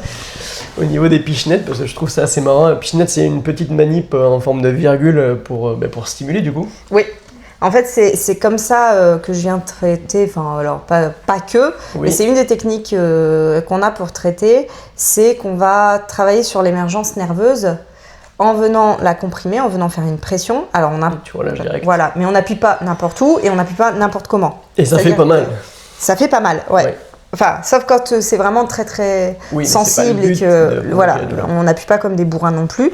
Ça fait une petite virgule comme ça, une petite pichenette là. Voilà. Donc c'est assez spectaculaire pour les patients parce qu'ils disent vous avez rien fait en fait. Et puis je sens que c'est beaucoup plus. Je fais des pichenettes. Et en fait, le principe, c'est, donc là encore, on a quand même des données là-dessus. Le principe, c'est qu'on va venir faire une stimulation de pression sur le capteur, sur le nerf. Le nerf est un capteur, et donc on va lui faire une pression. Et via la peau, du coup. Alors, on va plus loin que la peau. Oui, c'est on est plus. Enfin, après, la profondeur est définie par ce qui va nous relancer le mouvement. En fait, on a une main qui va stimuler, qui va appuyer sur le point. L'émergence du nerf, et une main qui va être en contrôle et qui va contrôler que la pression, elle relance le mouvement. D'accord. Et on va appuyer, on va voir jusqu'à quand, en appuyant, ça va relancer notre mouvement. Donc on a une main sensorielle en fait et une main de traitement. Oui. Et on va relâcher d'un coup cette pression. Et c'est ça qui va redonner, c'est ça la pichenette, et c'est cette compression qui va être relâchée d'un coup qui va redonner l'information, qui va faire un reset. Moi j'ai testé et je trouvais ça vraiment bizarre le mouvement. Mais c'est vrai que ça permet de redonner un petit peu de mouvement, et ça c'est ce que tu cherches du coup dans ces moments-là. On va parler un petit peu des semelles, parce qu'en course à pied, moi comme je vous l'ai dit, j'étais spécialisé en analyse de course. J'ai énormément de coureurs qui viennent avec des semelles. Donc il y a plusieurs types de semelles. Il y a des semelles posturaux, donc c'est des semelles qu'on va parler aujourd'hui. Et après il y a des semelles de correction, et donc là c'est des semelles avec des corrections beaucoup plus importantes. au niveau de la forme de la semelle. Et c'est pas la même approche et pas les mêmes techniques. C'est pas la même approche, je pense que je suis pas podologue, mais Oui. c'est pas non plus, je pense pas que ce soit antinomique, je pense que ça dépend de la problématique aussi du patient. Ça dépend de la problématique, mais en tout cas, visuellement, la semelle n'a rien à voir. Non, il n'y a rien à voir. Une semelle de posturo, c'est une semelle plate avec des petits carrés dessinés dessus, avec des petits reliefs. C'est comme ça, vous collez C'est une semelle très très fine. Voilà, très très fine. Et les semelles de correction, là, c'est des semelles moulées, la plupart du temps, faites par imprimante 3D ou à l'époque. Puis il y a encore des podos qui le font avec des éléments, mais c'est des éléments physiquement, visuellement, la semelle n'a rien à voir. Oui. Donc là, on va parler des semelles posturologiques. Donc rapidement, c'est quoi le principe? Alors le principe, ça va être de donner des stimulations au niveau plantaire. Donc ça rejoint un peu la réflexo ou ça n'a rien à voir? Alors ça rejoint la réflexo dans le sens où on va appuyer sur des points, mais ça ne va pas avoir l'action réflexo de la réflexologie plantaire, c'est la médecine traditionnelle chinoise, c'est en rapport avec des organes. C'est des stimulations par le même endroit, mais ça n'a pas la même représentation. Voilà, exactement. Là, ça va être un petit peu le but. Ça va être de rééduquer, que le pied se rééduque lui-même. Oui. C'est-à-dire qu'on va lui appuyer très légèrement, on va rester dans le non douloureux, une semelle qui est normalement, douloureuse. ça fait pas mal. Voilà, c'est une semelle, mais non, portez-la, vous allez vous y habituer. Oui. Voilà, c'est une contrainte. Moi, ça me dérange. Mais voilà. Moi aussi, mais bon, ce n'est que mon avis. Exactement, ça n'est que mon avis et j'ai peut-être pas les informations nécessaires qui font que certaines personnes passent sur des semelles mais plus biomécaniques. Mais bon, bref. En fait, ça va venir donner une stimulation et les muscles internes, les muscles intrinsèques du pied, donc dans le pied, ils vont réagir à cette stimulation et en fait, ça fait un peu comme de l'auto-rééducation. Donc, plus vous allez marcher avec... Voilà, plus les muscles vont s'activer et donc plus... Mais dans une finalité de l'enlever à un moment donné. Exactement. En fait, les podologues qui travaillent en posturologie, alors sauf pour des cas très compliqués, neurologiques, c'est prévu pour une durée déterminée. C'est pas je porte des semelles depuis 20 ans et parce qu'il y a 20 ans j'avais mal au dos et j'ai toujours mal au dos. Moi j'ai une patiente comme ça, c'est horrible. Oui. Elle marche, son bassin ça va pas du tout. Ça fait 35 ans qu'elle porte des semelles et à chaque fois, tous les ans, il lui rajoute un demi-millimètre au niveau de la voûte plantaire. Son bassin, c'est une catastrophe, mais bon, bref, on s'éloigne du sujet. Oui. En fait, le but, c'est que le pied, il s'auto-rééduque. Donc, c'est comme si on faisait des petits exercices régulièrement. Exactement. Donc, des stimulations. Et c'est important d'y retourner tous les ans parce que forcément, comme le pied, ce sera auto-rééduqué, les appuis vont avoir changé, donc on va peut-être pas devoir stimuler au même endroit. D'accord. Mais, in fine... c'est le but. Du coup, on doit quand même ressentir un effet au bout de combien de temps? Des semelles? Ouais, quelques semaines, quelques mois. Oui, normalement, c'est assez rapide. Mais on doit quand même sentir une différence. Ouais. Ah oui. S'il n'y a pas de différence. C'est qu'il faut retourner chez le podologue et dire que. Parce que moi, justement, en course à pied, la première chose, dans l'anamnèse, je demande aux patients est-ce que vous avez des semelles? J'en ai 80% qui me disent oui, j'ai des semelles. Et quand je leur pose la question pourquoi vous avez des semelles? Et dans 3 cas sur 4, ils me disent je sais pas, on m'a dit qu'il fallait faire des semelles. Et du coup, moi, ces cas-là, ça me dérange qu'ils gardent les semelles. Je leur demande si ça améliore leurs symptômes, ils me disent la plupart du temps non. Et du coup, je leur dis pourquoi vous les gardez, je sais pas, il faut que j'ai des semelles. Donc voilà, ce qui me dérange, c'est pas la semelle en soi, c'est pourquoi ils ont la semelle. Et s'il y a un réel intérêt, à ce moment-là, il faut la garder. Et s'il n'y a pas d'intérêt, je vois pas l'intérêt de... Après... Moi, en tant que kiné, je trouve ça compliqué. Je le fais, mais c'est compliqué de dire à un patient qui vient d'acheter des semelles... À 200 €. Voilà. Non, ça ne vous correspond pas du tout. Alors moi, je donne mon avis. Après, le patient décide s'il a envie de les enlever ou pas. Et en fait, c'est en ça que je fais le test de rotation et même le posture dynamique, je le fais avec et sans semelles. Et du coup, ils se rendent compte s'ils sont... si la mobilité elle est un petit peu tronquée, si ils sont limités avec les semelles, ils se rendent compte par eux-mêmes que donc Fukuda il a... Alors pas Fukuda, mais posture dynamique et rotation de tête, Mais voilà, du coup les semelles, il y a plusieurs débats là-dessus, je suis pas contre les semelles, il y a beaucoup de cas où c'est méga intéressant, mais c'est vrai que je trouve que des fois il y a beaucoup de patients, ils mettent des semelles juste parce que les copains ils ont des semelles et qu'on leur a dit d'aller voir un podologue et mettre des semelles. Mais du coup, je pense qu'il y a un travail aussi d'éducation des patients à faire là-dessus pour... Et puis, hyper important, il faut travailler en pluridisciplinarité, avoir son réseau. Oui. Savoir chez qui envoyer en disant, ben voilà, moi je pense que vous auriez besoin de semelles ou je pense que vos semelles ne vous correspondent pas. Du coup, aller voir un tel, Aller voir un tel. Alors moi, je trouve ça intéressant d'avoir plusieurs. Comme ça, le patient, il n'y a pas l'impression qu'on l'envoie chez son copain, quoi. Oui. Enfin, parce que c'est pas le but. Non. Mais ça peut être perçu comme ça. Bah ouais, mais il m'envoie voir son pote, ça va faire des sous à son pote. Non, c'est pas le but. Le but, c'est d'être pluridisciplinaire. Exactement. On en reviendra tout à l'heure aussi au niveau du vélo, parce que j'ai des questions aussi sur le vélo. Du coup, est-ce que tu as des retours des patients sur la posturo, des patients que tu as traités, des cas cliniques à nous expliquer, des pathos que tu as suivis? Oui, notamment, je te dis pour le périosté de bassin. Ouais, pour les périostés de bassin. Ouais, c'est hyper intéressant. Les patients, ils le sentent tout de suite, en fait. Ils sentent de suite une amélioration. Ils sentent de suite une amélioration. Et après, avec le test de rotation de tête de soutien, je peux les orienter sur il faut renforcer ça, il faut renforcer ça. Oui, ok. Et donc, du coup, voilà, ils adhèrent beaucoup mieux au renforcement et au travail plus global. Quand ils voient un effet qui est rapide. Après, souvent, les gens, ils viennent aussi pour le côté global. Donc, j'ai moins à les convaincre du fait que, la course à pied, c'est bien si vous travaillez votre diaphragme et tout. Oui, puisqu'ils viennent pour le ils viennent pour le côté global. On n'en a pas parlé, mais on en avait parlé la semaine dernière avec Fanny au niveau de la poitrine pour les femmes. Oui. Au niveau des capteurs, du coup... C'est un exocapteur aussi, c'est-à-dire que... C'est un endocapteur, pardon, oui, merci. C'est un endocapteur. Et justement, la semaine dernière, on vous disait que la poitrine, si elle était trop comprimée, justement, cet endocapteur marchait moins. Et le fait que les soutiens-gorge soient un peu plus lâches, ça permettait à la femme de modérer son impact, dû justement au balancement de la poitrine qui permettait justement de réduire la vitesse de force d'impact au sol. Et puis en plus de ça, c'est vraiment très important parce que ça va amener beaucoup de poids vers l'avant, la poitrine. Oui. Et donc, c'est hyper important à faire comprendre aux patients, du coup. Oui, pour le coup, là, oui. que le travail, votre poitrine, elle vous amène vers l'avant, c'est hyper important de renforcer vos muscles du dos pour la course à pied. Pour compenser. Voilà. D'accord. Donc la poitrine est importante. Donc là, on a fait la course à pied, on va essayer de passer sur les danseuses. Ouais. Ou danseurs. Ouais. Et du coup, classique, moderne. Plus ou moins moderne. Oui. Alors, le schéma corporel, de toute façon, chez tous les danseurs, il est hyper important. Oui. Donc, on va travailler beaucoup sur le modèle interne. Donc, le modèle interne, c'est vraiment le schéma que le cerveau il a du corps interne. C'est sa représentation. C'est sa représentation à lui. Okay. Et donc on va travailler sur ça. Donc on va supprimer plein de capteurs pour qu'ils se recentrent sur le ressenti interne. Du coup, parce quand ils s'entraînent, les danseurs, c'est souvent... Les danseurs, souvent, ils sont devant des miroirs. Donc ils ont tout le temps le retour visuel. C'est comme à la muscu, quoi. Ouais. Ouais. Ils ont beaucoup de retours visuels, mais bon, c'est pas la même... C'est pas le même but. Mais du coup, ils ont beaucoup le retour visuel qui est primordial. Ouais.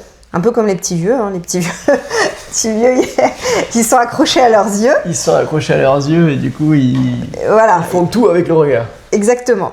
Et donc du coup, là, l'important, ça va être de supprimer le capteur visuel pour retourner aux fondamentaux, ressentir au corps ce qui se passe à l'intérieur. Du coup, tu les fais danser les yeux fermés, ou en tout cas des exos les yeux fermés pour qu'elles apprennent. Exactement. En fait, même, je vais plus loin que ça, c'est que je les fais faire les yeux fermés en déséquilibre. D'accord, oui. En fait, je travaille sur plusieurs... Donc, ça avec les danseuses, pas avec les vieux. Non, je sais que je peux le faire avec les vieux, mais c'est plus compliqué. Il faut être à côté. Mais en fait, voilà, on a le capteur visuel, on a le capteur l'oreille interne, on a le capteur qui est beaucoup sollicité aussi en danse quand on vient faire des pirouettes, des choses comme ça. On va avoir le capteur de concentration, on va avoir le capteur de kinesthésie, donc la position des membres les uns par rapport aux autres dans l'espace, et les retours... sensoriel. Pour le coup, les chaussures sont un peu plus adaptées vu que certaines danses ils sont pieds nus. Alors, souvent tout ce qui est moderne jazz, etc., on n'a pas de chaussures. Donc pieds nus, au moins. C'est très bien. La sensation est parfaite. Voilà, les capteurs ils sont sollicités plus. Les danseuses de ballet, enfin de danse classique, souvent les capteurs ils sont écrabouillés pour le coup. Vous avez tous vu les danseuses classiques avec les chaussures, les pointes. pointe carrée d'ailleurs, c'est ça qui est marrant. Oui. C'est quelque chose sur les Tiens carrés. mieux quand même. Hein. Mais ça porte mal son nom. Oui. J'appelle ça des carrés. Pas des Ouais, pointes. c'est vrai. Mais du coup, et les pieds sont. Les problèmes des danseuses de danse classique, justement, c'est qu'elles ont les pieds complètement. Voilà. Et bah là, au niveau des nerfs des terminales du nerf tibial, on va Il y retrouver a plein de plus choses. Hein. Ouais. Et du coup, tu stimules, tu essaies de corriger. Ouais. Et de du coup, ça redonner redonne de la mobilité. des informations, de la mobilité, de la stabilité aussi. Oui. On va gagner en stabilité.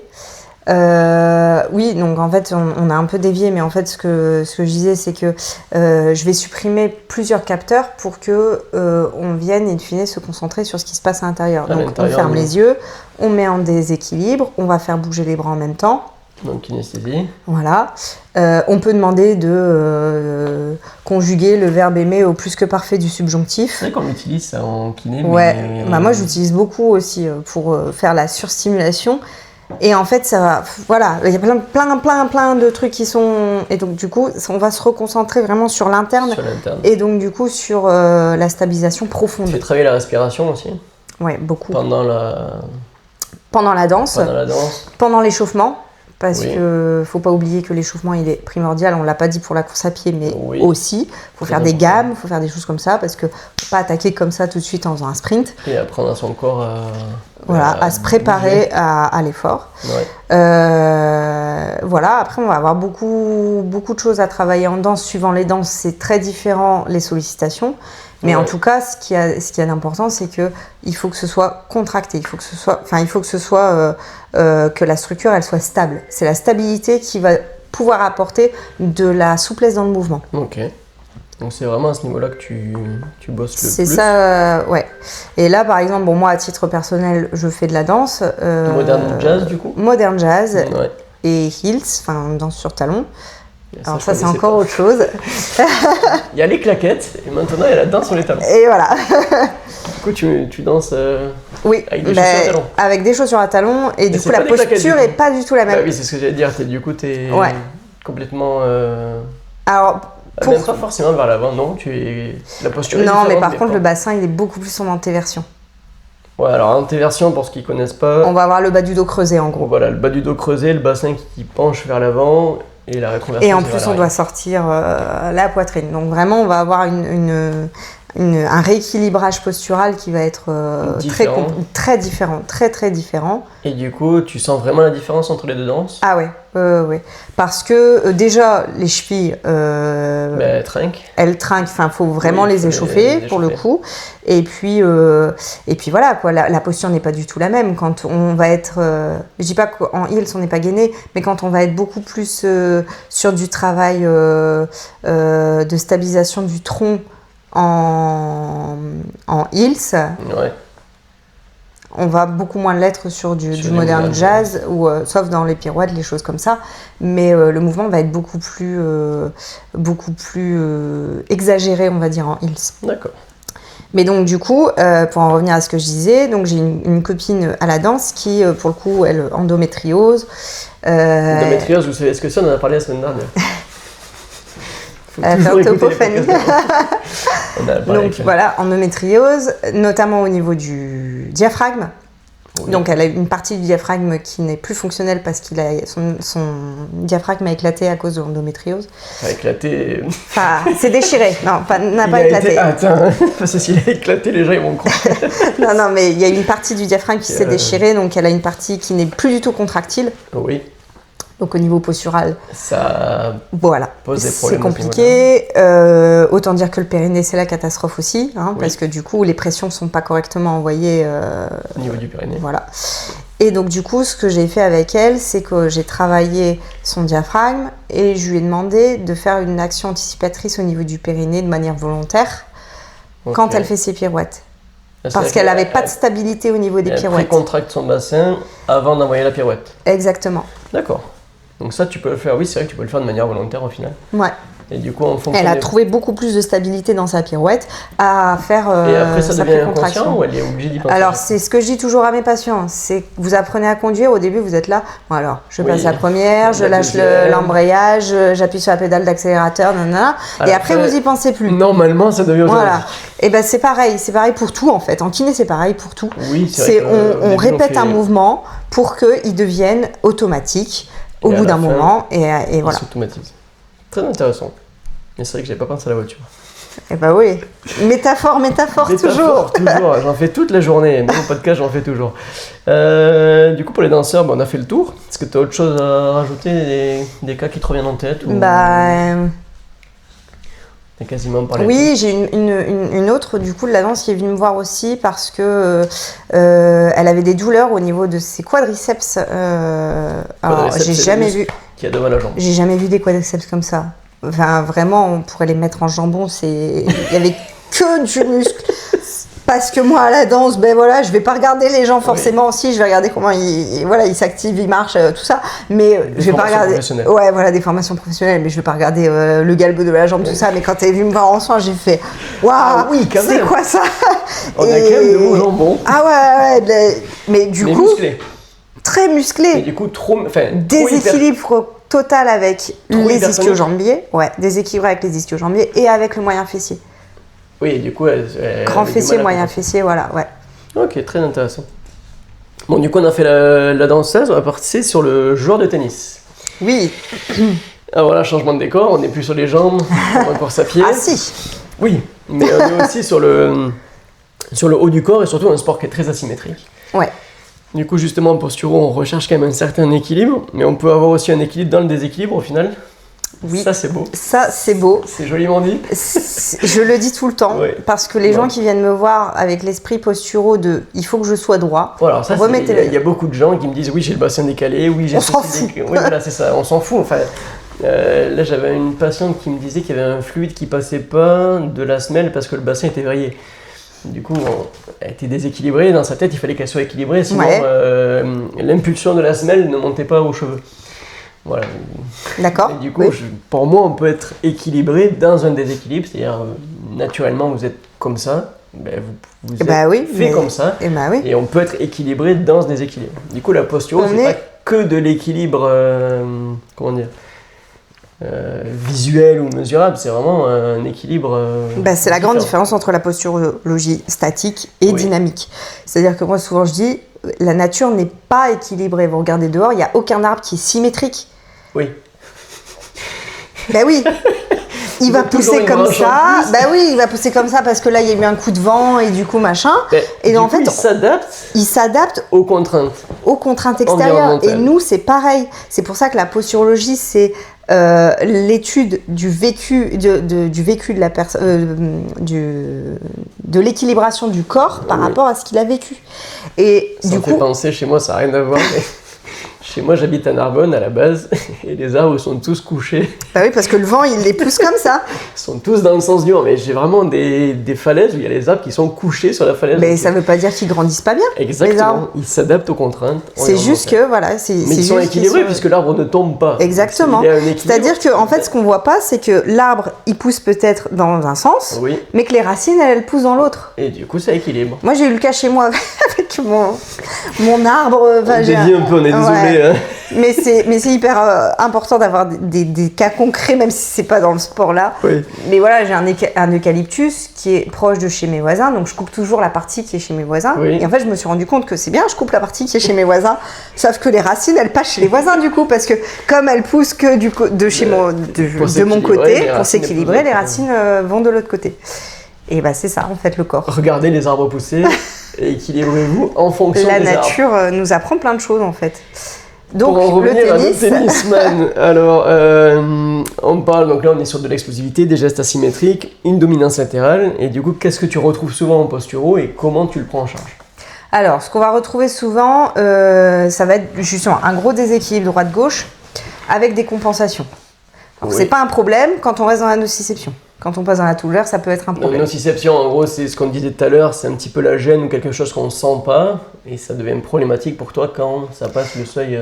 Alors, pas pour moi, mais en tout cas, le patient, il vient nous voir à ce moment-là. Oui, c'est souvent trop tard. Alors oui. Il peut pas faire autrement puisqu'après. Alors on a très peu de gens qui viennent en disant voilà, tout va bien, mais je veux que ça continue à aller bien. Alors, moi, ça m'arrive en course à pied, ça m'arrive pour les analyses de course, pour les débutants, ouais, mais c'est vrai qu'en principe, bon, on les a. Voilà, on est plutôt dans le palliatif que dans le préventif. Enfin, palliatif, curatif en tout cas. Palliatif, c'est un peu plus loin. Mais donc du coup, voilà, sur un geste de tennis, le geste d'attente, on va être en appui sur l'avant-pied. Donc l'attente, c'est avant de servir. Voilà, ou en attendant la balle qui arrive. De l'autre côté. On est en appui sur l'avant-pied. Pourquoi ? Parce qu'on va avoir besoin d'avoir de l'explosivité au niveau du mouvement pour pouvoir se projeter, pour pouvoir aller chercher la balle rapidement. Oui. Et donc du coup, si on a une épine irritative d'appui plantaire au niveau du pied, le caillou, le petit caillou, exactement, et ben on va pas avoir un appui stable. Donc on va pas avoir d'explosivité, on va pas avoir une réactivité assez importante. Parce que tu seras gêné par l'épine irritative. Exactement. Donc ça va vraiment avoir un impact sur la performance au niveau du sport. Oui. Ce qu'on va retrouver aussi, c'est que quand on va frapper, donc on va prendre un droitier, si je frappe avec ma balle avec ma main droite, je mets énormément de poids au niveau de mon pied gauche, de ma jambe gauche, pour stabiliser. C'est exactement la même chose que l'histoire de l'activation du deltoïde. De toute façon, le deltoïde, il travaille dans le mouvement. Et pareil, le muscle, il ne travaille pas tout seul, il y a les copains. Voilà, tous les copains qui viennent l'aider. Ils sont toujours là dans les bons coups. Et c'est exactement. Mais donc du coup, voilà, si j'ai pas de force dans ma jambe, je ne peux pas correctement faire mon mouvement. Oui. En kiné, on appelait ça le débordement d'énergie. Oui. En gros, c'est on stimulait, chez les personnes qui avaient un problème d'un côté, on stimulait les principes de Kabat.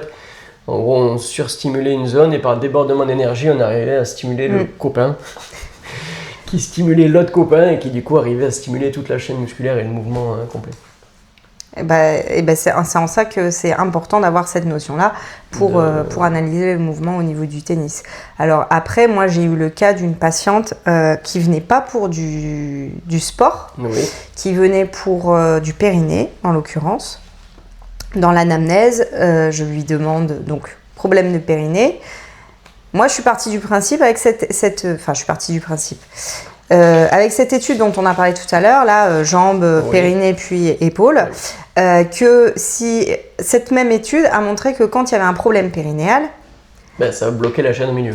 Voilà, donc en fait on avait une activation jambes, puis épaules, puis seulement périnée. Ouais, donc là il y a un problème, non ? Donc en fait l'épaule travaille sur quelque chose de pas stable. Oui, c'est pas stable. Donc en partant de ce postulat, je me suis dit, ça veut dire que est-ce que chez les personnes qui ont des tendinites, donc qui ont des sollicitations au niveau musculaire, ça voudrait dire que peut-être, si on creuse un peu plus loin, ils auraient un problème de périnée. C'est-à-dire qu'en fait, la structure n'était pas stable, donc le muscle a beaucoup plus travaillé. C'est comme si on essaye de tirer une corde en étant sur du sable mouvant. Il faut déployer énormément d'énergie parce que on n'est pas stable. Oui, mais du coup, ça m'amène à rebondir que les instabilités d'épaule qui sont très fréquentes chez les joueurs de raquettes pourraient être dues à des problèmes. Et en fait, vraiment là. Et d'ailleurs, les hommes ont aussi un périnée, on vous le rappelle. Ah oui, on en a parlé la semaine dernière. C'est souvent la rééducation périnéale après la grossesse chez la femme, mais les hommes ont un périnée. Les hommes ont un périnée. Et ne savent pas souvent trop s'en servir, ni là où il est, mais c'est intéressant d'en prendre conscience. C'est hyper intéressant et souvent quand on en prend conscience, c'est quand on a des troubles. Oui, du coup, comme toujours. Prostate et beaucoup plus tard, mais pas que.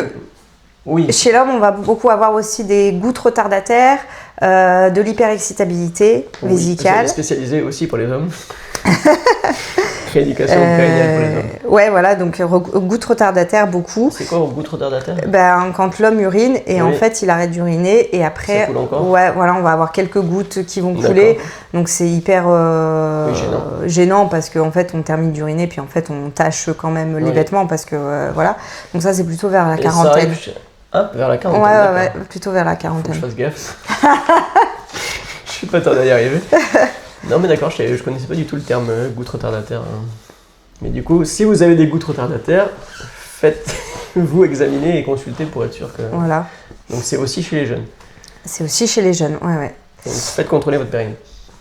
Et donc là, on parlait à la base du périnée, du périnée qui s'active. Voilà. Donc Chez cette patiente qui avait un problème périnéal, je lui ai du coup posé la question, est-ce que vous avez... Elle me dit, donc dans l'anamnèse toujours, est-ce que vous faites du sport? Je fais du tennis. Je lui dis, est-ce que vous avez des tendinites? Est-ce que vous avez des problèmes d'épaule? Oui. Bah oui, forcément. Pour en revenir aux tendinites et aux problématiques qui touchent souvent les épaules, c'est souvent des sursollicitations mécaniques qui entraînent des pathologies, que ce soit tendinite, tendinopathie, problème d'instabilité. Du coup, là, ça rejoint ce que tu dis. Exactement. Elle a sursollicité son épaule parce que son bassin n'était pas stable. Exactement. Et donc, du coup, c'est vraiment cette vision-là qui est très intéressante en posturologie. C'est, OK, on a un problème qui est là. Oui. Elle vient me voir pour un autre problème, mais en fait, est-ce que les deux, ils sont pas liés? Hein. Moi, c'est méga intéressant grâce à la boîte à outils de faire le lien. Exactement, c'est la fameuse boîte à outils. Le fameux Mont Blanc. Exactement. Qui nous permet de faire le lien. Mais du coup, voilà, chez cette patiente, on a travaillé le périnée. Oui. Son épaule va mieux. Oui, donc tu as réussi via le périnée. Au final, tu as pu travailler son épaule pendant des mois et des mois sans résultat. Alors, pas forcément sans résultat, oui, mais il aurait manqué quelque chose. Voilà. Là, ou en tout cas, on aurait peut-être réglé le problème, mais il serait peut-être revenu. Oui, il y aurait une récidive derrière. Enfin, je dis pas qu'il n'est pas encore revenu. Oui, mais en tout cas, ça t'a aidé dans ton. Mais en tout cas, ouais, voilà. Et vraiment, alors pour en revenir à ce lien épaule-périnée, dans mes patients, dans les patients de mes collègues, de mon entourage kiné, j'ai demandé aux gens de demander, quand les patients viennent pour des problèmes d'épaule, s'il n'y avait pas des problèmes périnéaux derrière. Et en fait, on s'est rendu compte dans 90% des cas que ça matchait et que les gens ils disent oui. Alors ça peut être tout et rien, ça peut être. Peut-être y penser parce que ça me fait penser à des patientes que j'ai en ce moment. Voilà. Peut-être leur dire d'aller voir une kiné spécialisée en périnéo pour checker le périnée. Parce que j'ai des problèmes d'épaule en ce moment qui justement traînent. Ouais.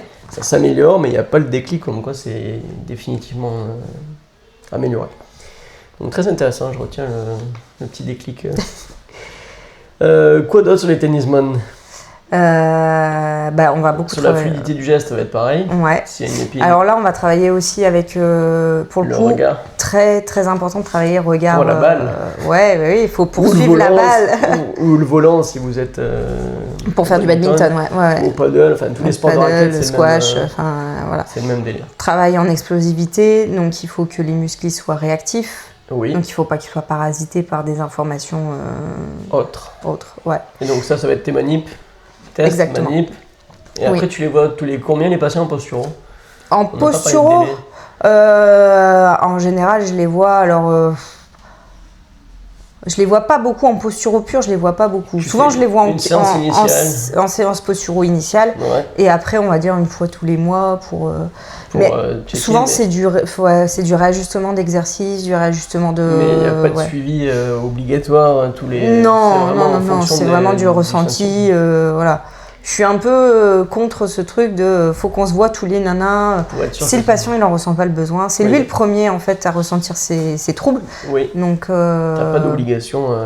Et après il y a des patients qui n'ont pas de troubles mais qui ressentent le besoin de juste faire un check-up. Et du coup ils viennent. On fait un check-up, il n'y a pas de souci. Et j'allais dire autre chose par rapport au tennis.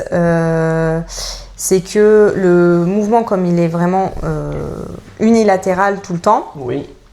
Il faut vraiment penser à aussi axer sur le côté contralatéral. Musclé? Ouais. Ça, sinon on se retrouve avec des Nadal qui a un bras comme ma cuisse et puis l'autre bras il est tout petit. Je pense qu'ils le font, mais c'est juste qu'ils sont... Enfin, en fonction du niveau dans lequel ils peuvent être, il peut y avoir Oui, mais là on parle pour les niveaux de gens, des patients qui viennent nous voir, donc c'est vraiment toujours important penser à de muscler dire... le côté posé et toujours pareil à s'échauffer, ce que personne ou pas grand monde ne fait, mais qui est vraiment important, notamment au tennis, pour activer toutes les chaînes musculaires. Et si on prend l'exemple par exemple de Federer, c'était un tennisman qui, quand il se blessait, c'était le dos, alors que la plupart des gens, quand ils se blessent, c'était soit genou, soit coude. Oui, avec le tendinopathie. Tennis elbow, qui est une douleur sur la face latérale du coude. Voilà. Et en fait, Federer se blessait beaucoup le dos parce que lui, dans son mouvement, il était beaucoup en compensation au niveau du dos.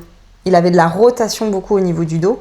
Et le mouvement était moins centré sur le bras. Donc les vibrations, il ne les avait pas au niveau du bras, il les avait au niveau du dos. Donc ça, c'était en fonction des façons de jouer, tu peux avoir des répercussions dans plusieurs... Voilà. Donc ça, tu l'analyses, ça peut être analysé à la vidéo, du coup, je suppose. Ça peut être analysé à la vidéo. Donc, moi, je le fais pas, hein, mais oui. S'il y en a qui veulent sur du haut niveau, sur du truc comme ça, oui, c'est intéressant de le faire, effectivement. Il faut d'autres budgets. Exactement. Du coup, on a fait le tour du tennisman. D'ailleurs, si vous avez des questions, vous voulez nous les poser en commentaire, vous pouvez les mettre sous la vidéo ou même sur les chaînes de podcast. Puis Nadia essaiera de vous répondre du mieux qu'elle peut. Des questions ouvertes. Après, si vous avez des cas particuliers, allez consulter. Hein. Ne mettez pas tout en dessous, sinon on va pas y arriver. On va passer au triathlète. Donc là, ça m'intéresse énormément parce que du coup, il y a 3 disciplines. Ouais, 3 sports différents. Totalement différents pour le coup. Totalement différents. Avec des postures totalement différentes. Exactement. Du coup, vas-y, essaie de nous décrypter un petit peu les différences. Bon, alors, déjà, le triathlon, c'est course, puis vélo, puis nage. Oui.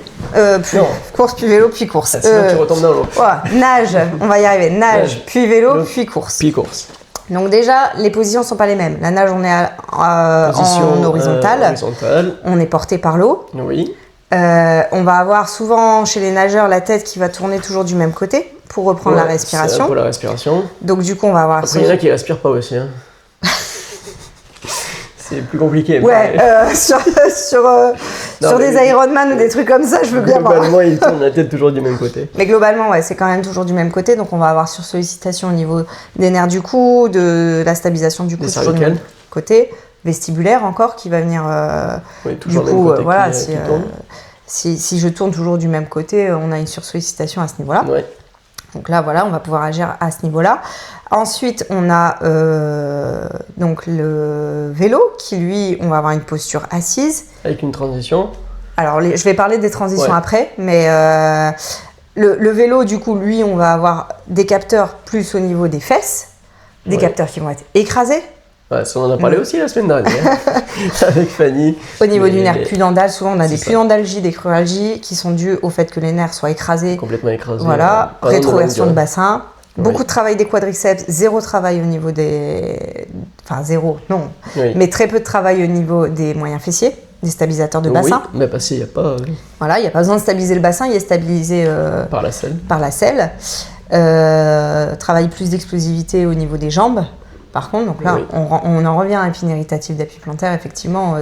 Justement, si on peut faire une pause sur le vélo, ce qui m'intrigue avec les semelles, c'est mettre des semelles à des gens qui font du vélo en chaîne du coup semi-fermée, semi-ouverte. Oui, voilà, soit l'un soit l'autre.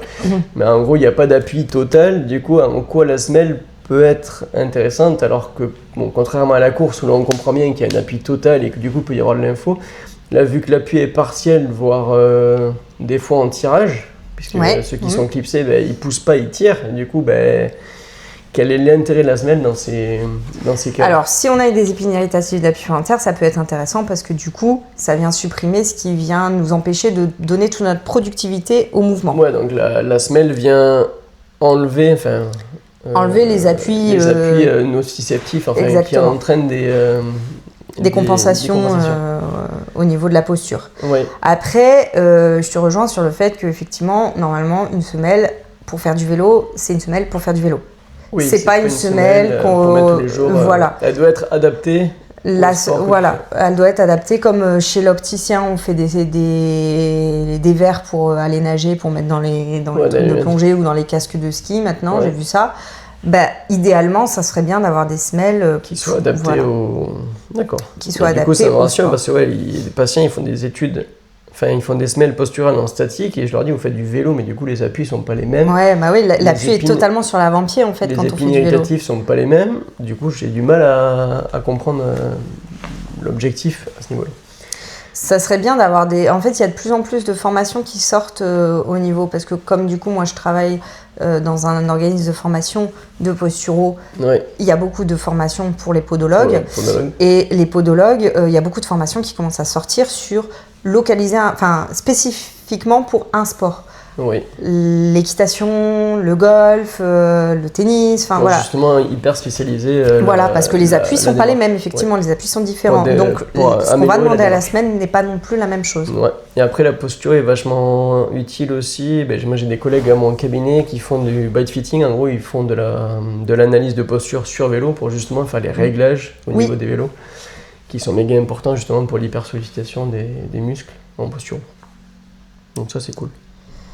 Donc voilà, et Donc, après vélo. on a la course à pied dont on a Ouais. déjà parlé, donc Là, ça va être plus membrin, bassin. voilà, bassin. Et donc comme je l'ai dit, le vélo, donc là on va parler des transitions. Donc première transition, nage. Vélo. Alors en fait en vrai c'est nage, course à pied parce que on sort de l'eau et on court jusqu'à son vélo. Et donc du coup on passe de la nage à la course à pied. En plus de ça il faut une bonne coordination des mouvements parce qu'en même temps il faut enlever sa combi. Oui. Et donc du coup, voilà, on va travailler tout ce qui est vestibulaire parce que on va passer d'une position ventrale à une position verticale et donc du coup le système vestibulaire il vient travailler. Le fait de devoir faire d'autres mouvements, il faut que la tête soit stable pour la course, voilà. Et après on passe sur le vélo. Le vélo où là on est en donc là, position. voilà, là c'est un petit peu plus au repos, bien que quand on fait du vélo, la tête est souvent un peu plus projetée vers l'avant. Oui, un petit peu. Voilà. Et après, on passe sur un travail en course à pied où là, la tête doit être, elle peut pas être projetée vers l'avant, sinon, économiquement, c'est pas. Si on court comme ça là, non, c'est pas. Voilà, c'est pas fou. Pas très utile. Et donc du coup, voilà, c'est ça qu'on va travailler aussi, c'est ce passage de tête projetée vers l'avant, revenir la tête vers l'arrière. Donc ça, tu leur fais des auto-exercices à faire à la maison pour stimuler les muscles que tu as envie de tonifier. Voilà, les muscles posturaux du coup. Donc voilà. on n'a pas fait le topo sur les muscles, mais globalement, il y a deux gros groupes musculaires. Il y a les muscles de posture qui sont endurants et qui vont justement permettre de tenir une certaine posture.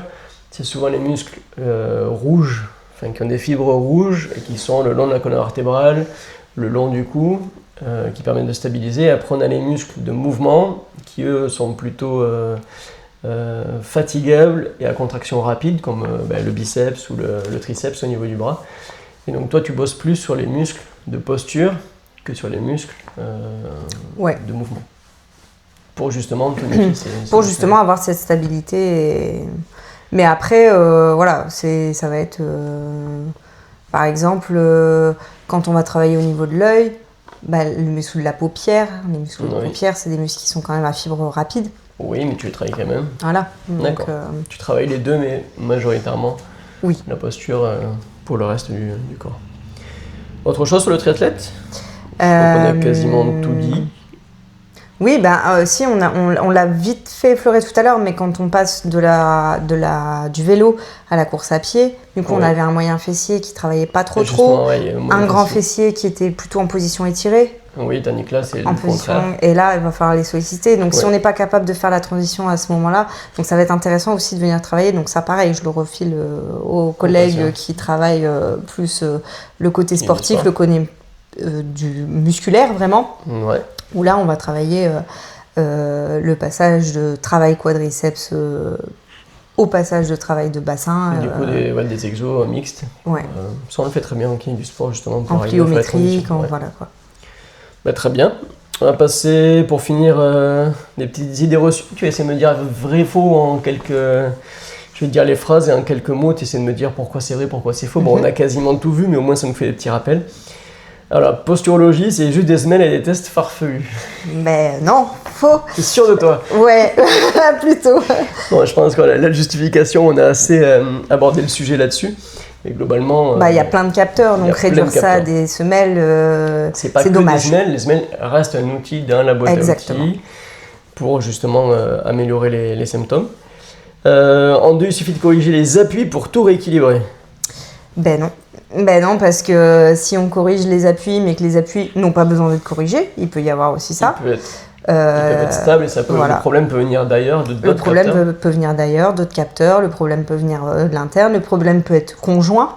Oui. Ça peut être un problème du pied, mais qui du coup va donner une hypertonicité au niveau du quadriceps, je sais pas, j'ai n'importe quoi. Du coup, corriger que le pied, ça va pas aider parce que du coup, il faut corriger aussi l'hypertonicité du quadriceps. Donc voilà, en fait, la posturologie, c'est vraiment une enquête. Ça, c'est une enquête. L'image est belle. Je sais pas, je pars d'un truc flou et quel tu fais tes tests et tu vois comment ça réagit et dans quel sens ça t'amène. Qu'est-ce que moi je vais pouvoir apporter qui va changer la donne? Et après, il n'y a pas de test magique. En gros, tu testes, Non. tu fais, tu vois si ça s'améliore ou pas, tu refais, et tu C'est fais ça. le test et tu t'améliores. Et quelquefois, je fais des trucs et je pense que c'est ça. Et puis quand je reteste, je dis, bah non. Donc C'était du pas coup, ça, c'est que du c'était coup. pas ça. Et bah c'est pas grave, on recherche. Donc sur ce, on est bon. La posturologie, c'est de la pseudoscience. Bah, qu'est-ce que la science, déjà? Je n'ai pas la réponse. Voilà, ça dépend ce qu'on entend par pseudo et ça dépend ce qu'on entend par science. C'est une science qui a ses vérités, qui est de plus en plus appuyée par des recherches scientifiques. Comme on a dit, qui sont Voilà. compliquées, mais qui ont le mérite d'exister et qui petit à petit s'orientent Donc là-dessus. c'est en devenir, c'est intéressant et faut lui laisser sa chance, quoi. Bah, et moi qui suis, comme je le disais, vraiment très scientifique, j'ai quand même envie de me former à cette approche pour justement améliorer ma boîte à outils et dans certains cas où la science n'explique pas les symptômes du patient, arriver à avoir d'autres outils pour arriver à traiter mes patients. Donc ça m'intéresse énormément. Les capteurs visuels ont un rôle clé dans la posture. Oui, ça a un rôle clé, mais encore une fois, ils sont pas tout seuls. Ils sont pas tout seuls, mais vous pouvez faire un test à la maison. Vous prenez une pièce où il y a de la place, vous mettez sur un pied et vous fermez les yeux. Et là, on va voir qu'est-ce qui se passe la plupart du temps. On enlève un capteur Important et du coup, on se met à balancer, à vaciller et à avoir beaucoup moins Et d'équilibre. c'est ça, on n'en a pas parlé non plus, je crois, mais dans l'anamnèse, faut pas hésiter à demander s'il y a des problématiques oculaires de diabète, ou de diabète parce que le capteur plantaire, il va être altéré grandement par le altéré. diabète. Donc le diabète qui est une maladie chronique et qui du coup a des atteintes au niveau des pieds, ouais. au niveau des récepteurs du pied notamment. Du coup, qui peuvent entraîner des... En fait, clairement, les nerfs, ils aiment pas le sucre. Donc comme il y a trop de sucre dans le sang, et ça Voilà. dégrade, et ça commence par les terminaisons les plus distales, et donc ça en remonte. l'occurrence, c'est le pied. Un déséquilibre postural peut influencer la performance sportive. Bien sûr. On On l'a l'a vu. développé Hein, dans les 4 sports qu'on a essayé de passer en revue. Mais oui, globalement, un déséquilibre. Mais un déséquilibre pas... Équilibré, non équilibré. Non équilibré, un déséquilibre dans l'équilibre. Vous m'avez compris. La posturologie n'a rien à faire en kiné du sport. C'est faux. C'est faux, C'est ça a toute sa complémentaire, place. Et je pense que, comme je le disais, moi je suis kiné du sport à la base et j'ai envie de me former là-dedans pour justement avoir des outils en plus pour traiter les patients. Je trouve l'approche très intéressante. Je pense qu'on a fait quand même pas mal le tour de tout ce qu'on voulait voir. Est-ce que tu aurais des choses à rajouter pour conclure Alors, si ça vous intéresse, il y a des recommandations? Ouais, il y a sur le site de Connaissance et Évolution, ils font des soirées de la posturo où ils expliquent un domaine. Oui. Et la dernière en date, donc je crois que c'est la 6e soirée de la posturo, la dernière qui a eu lieu. C'est en accès libre sur le site de Connaissance et Évolution, sur la page d'accueil. Ouais. Et il y a une consoeur qui s'appelle Anne-Sophie Chevron qui a fait un très très bon topo sur la posturo, qui explique tous les capteurs, qui explique toutes les... Et normalement, après le podcast... Oui, mais franchement, elle est très... Voilà, c'est un peu plus... Voilà, c'est 40 minutes vraiment sur ça. La posturo. Où en plus, elle répond à des questions après. Et c'est vraiment... Ça fait un topo très clair sur l'approche. Ça.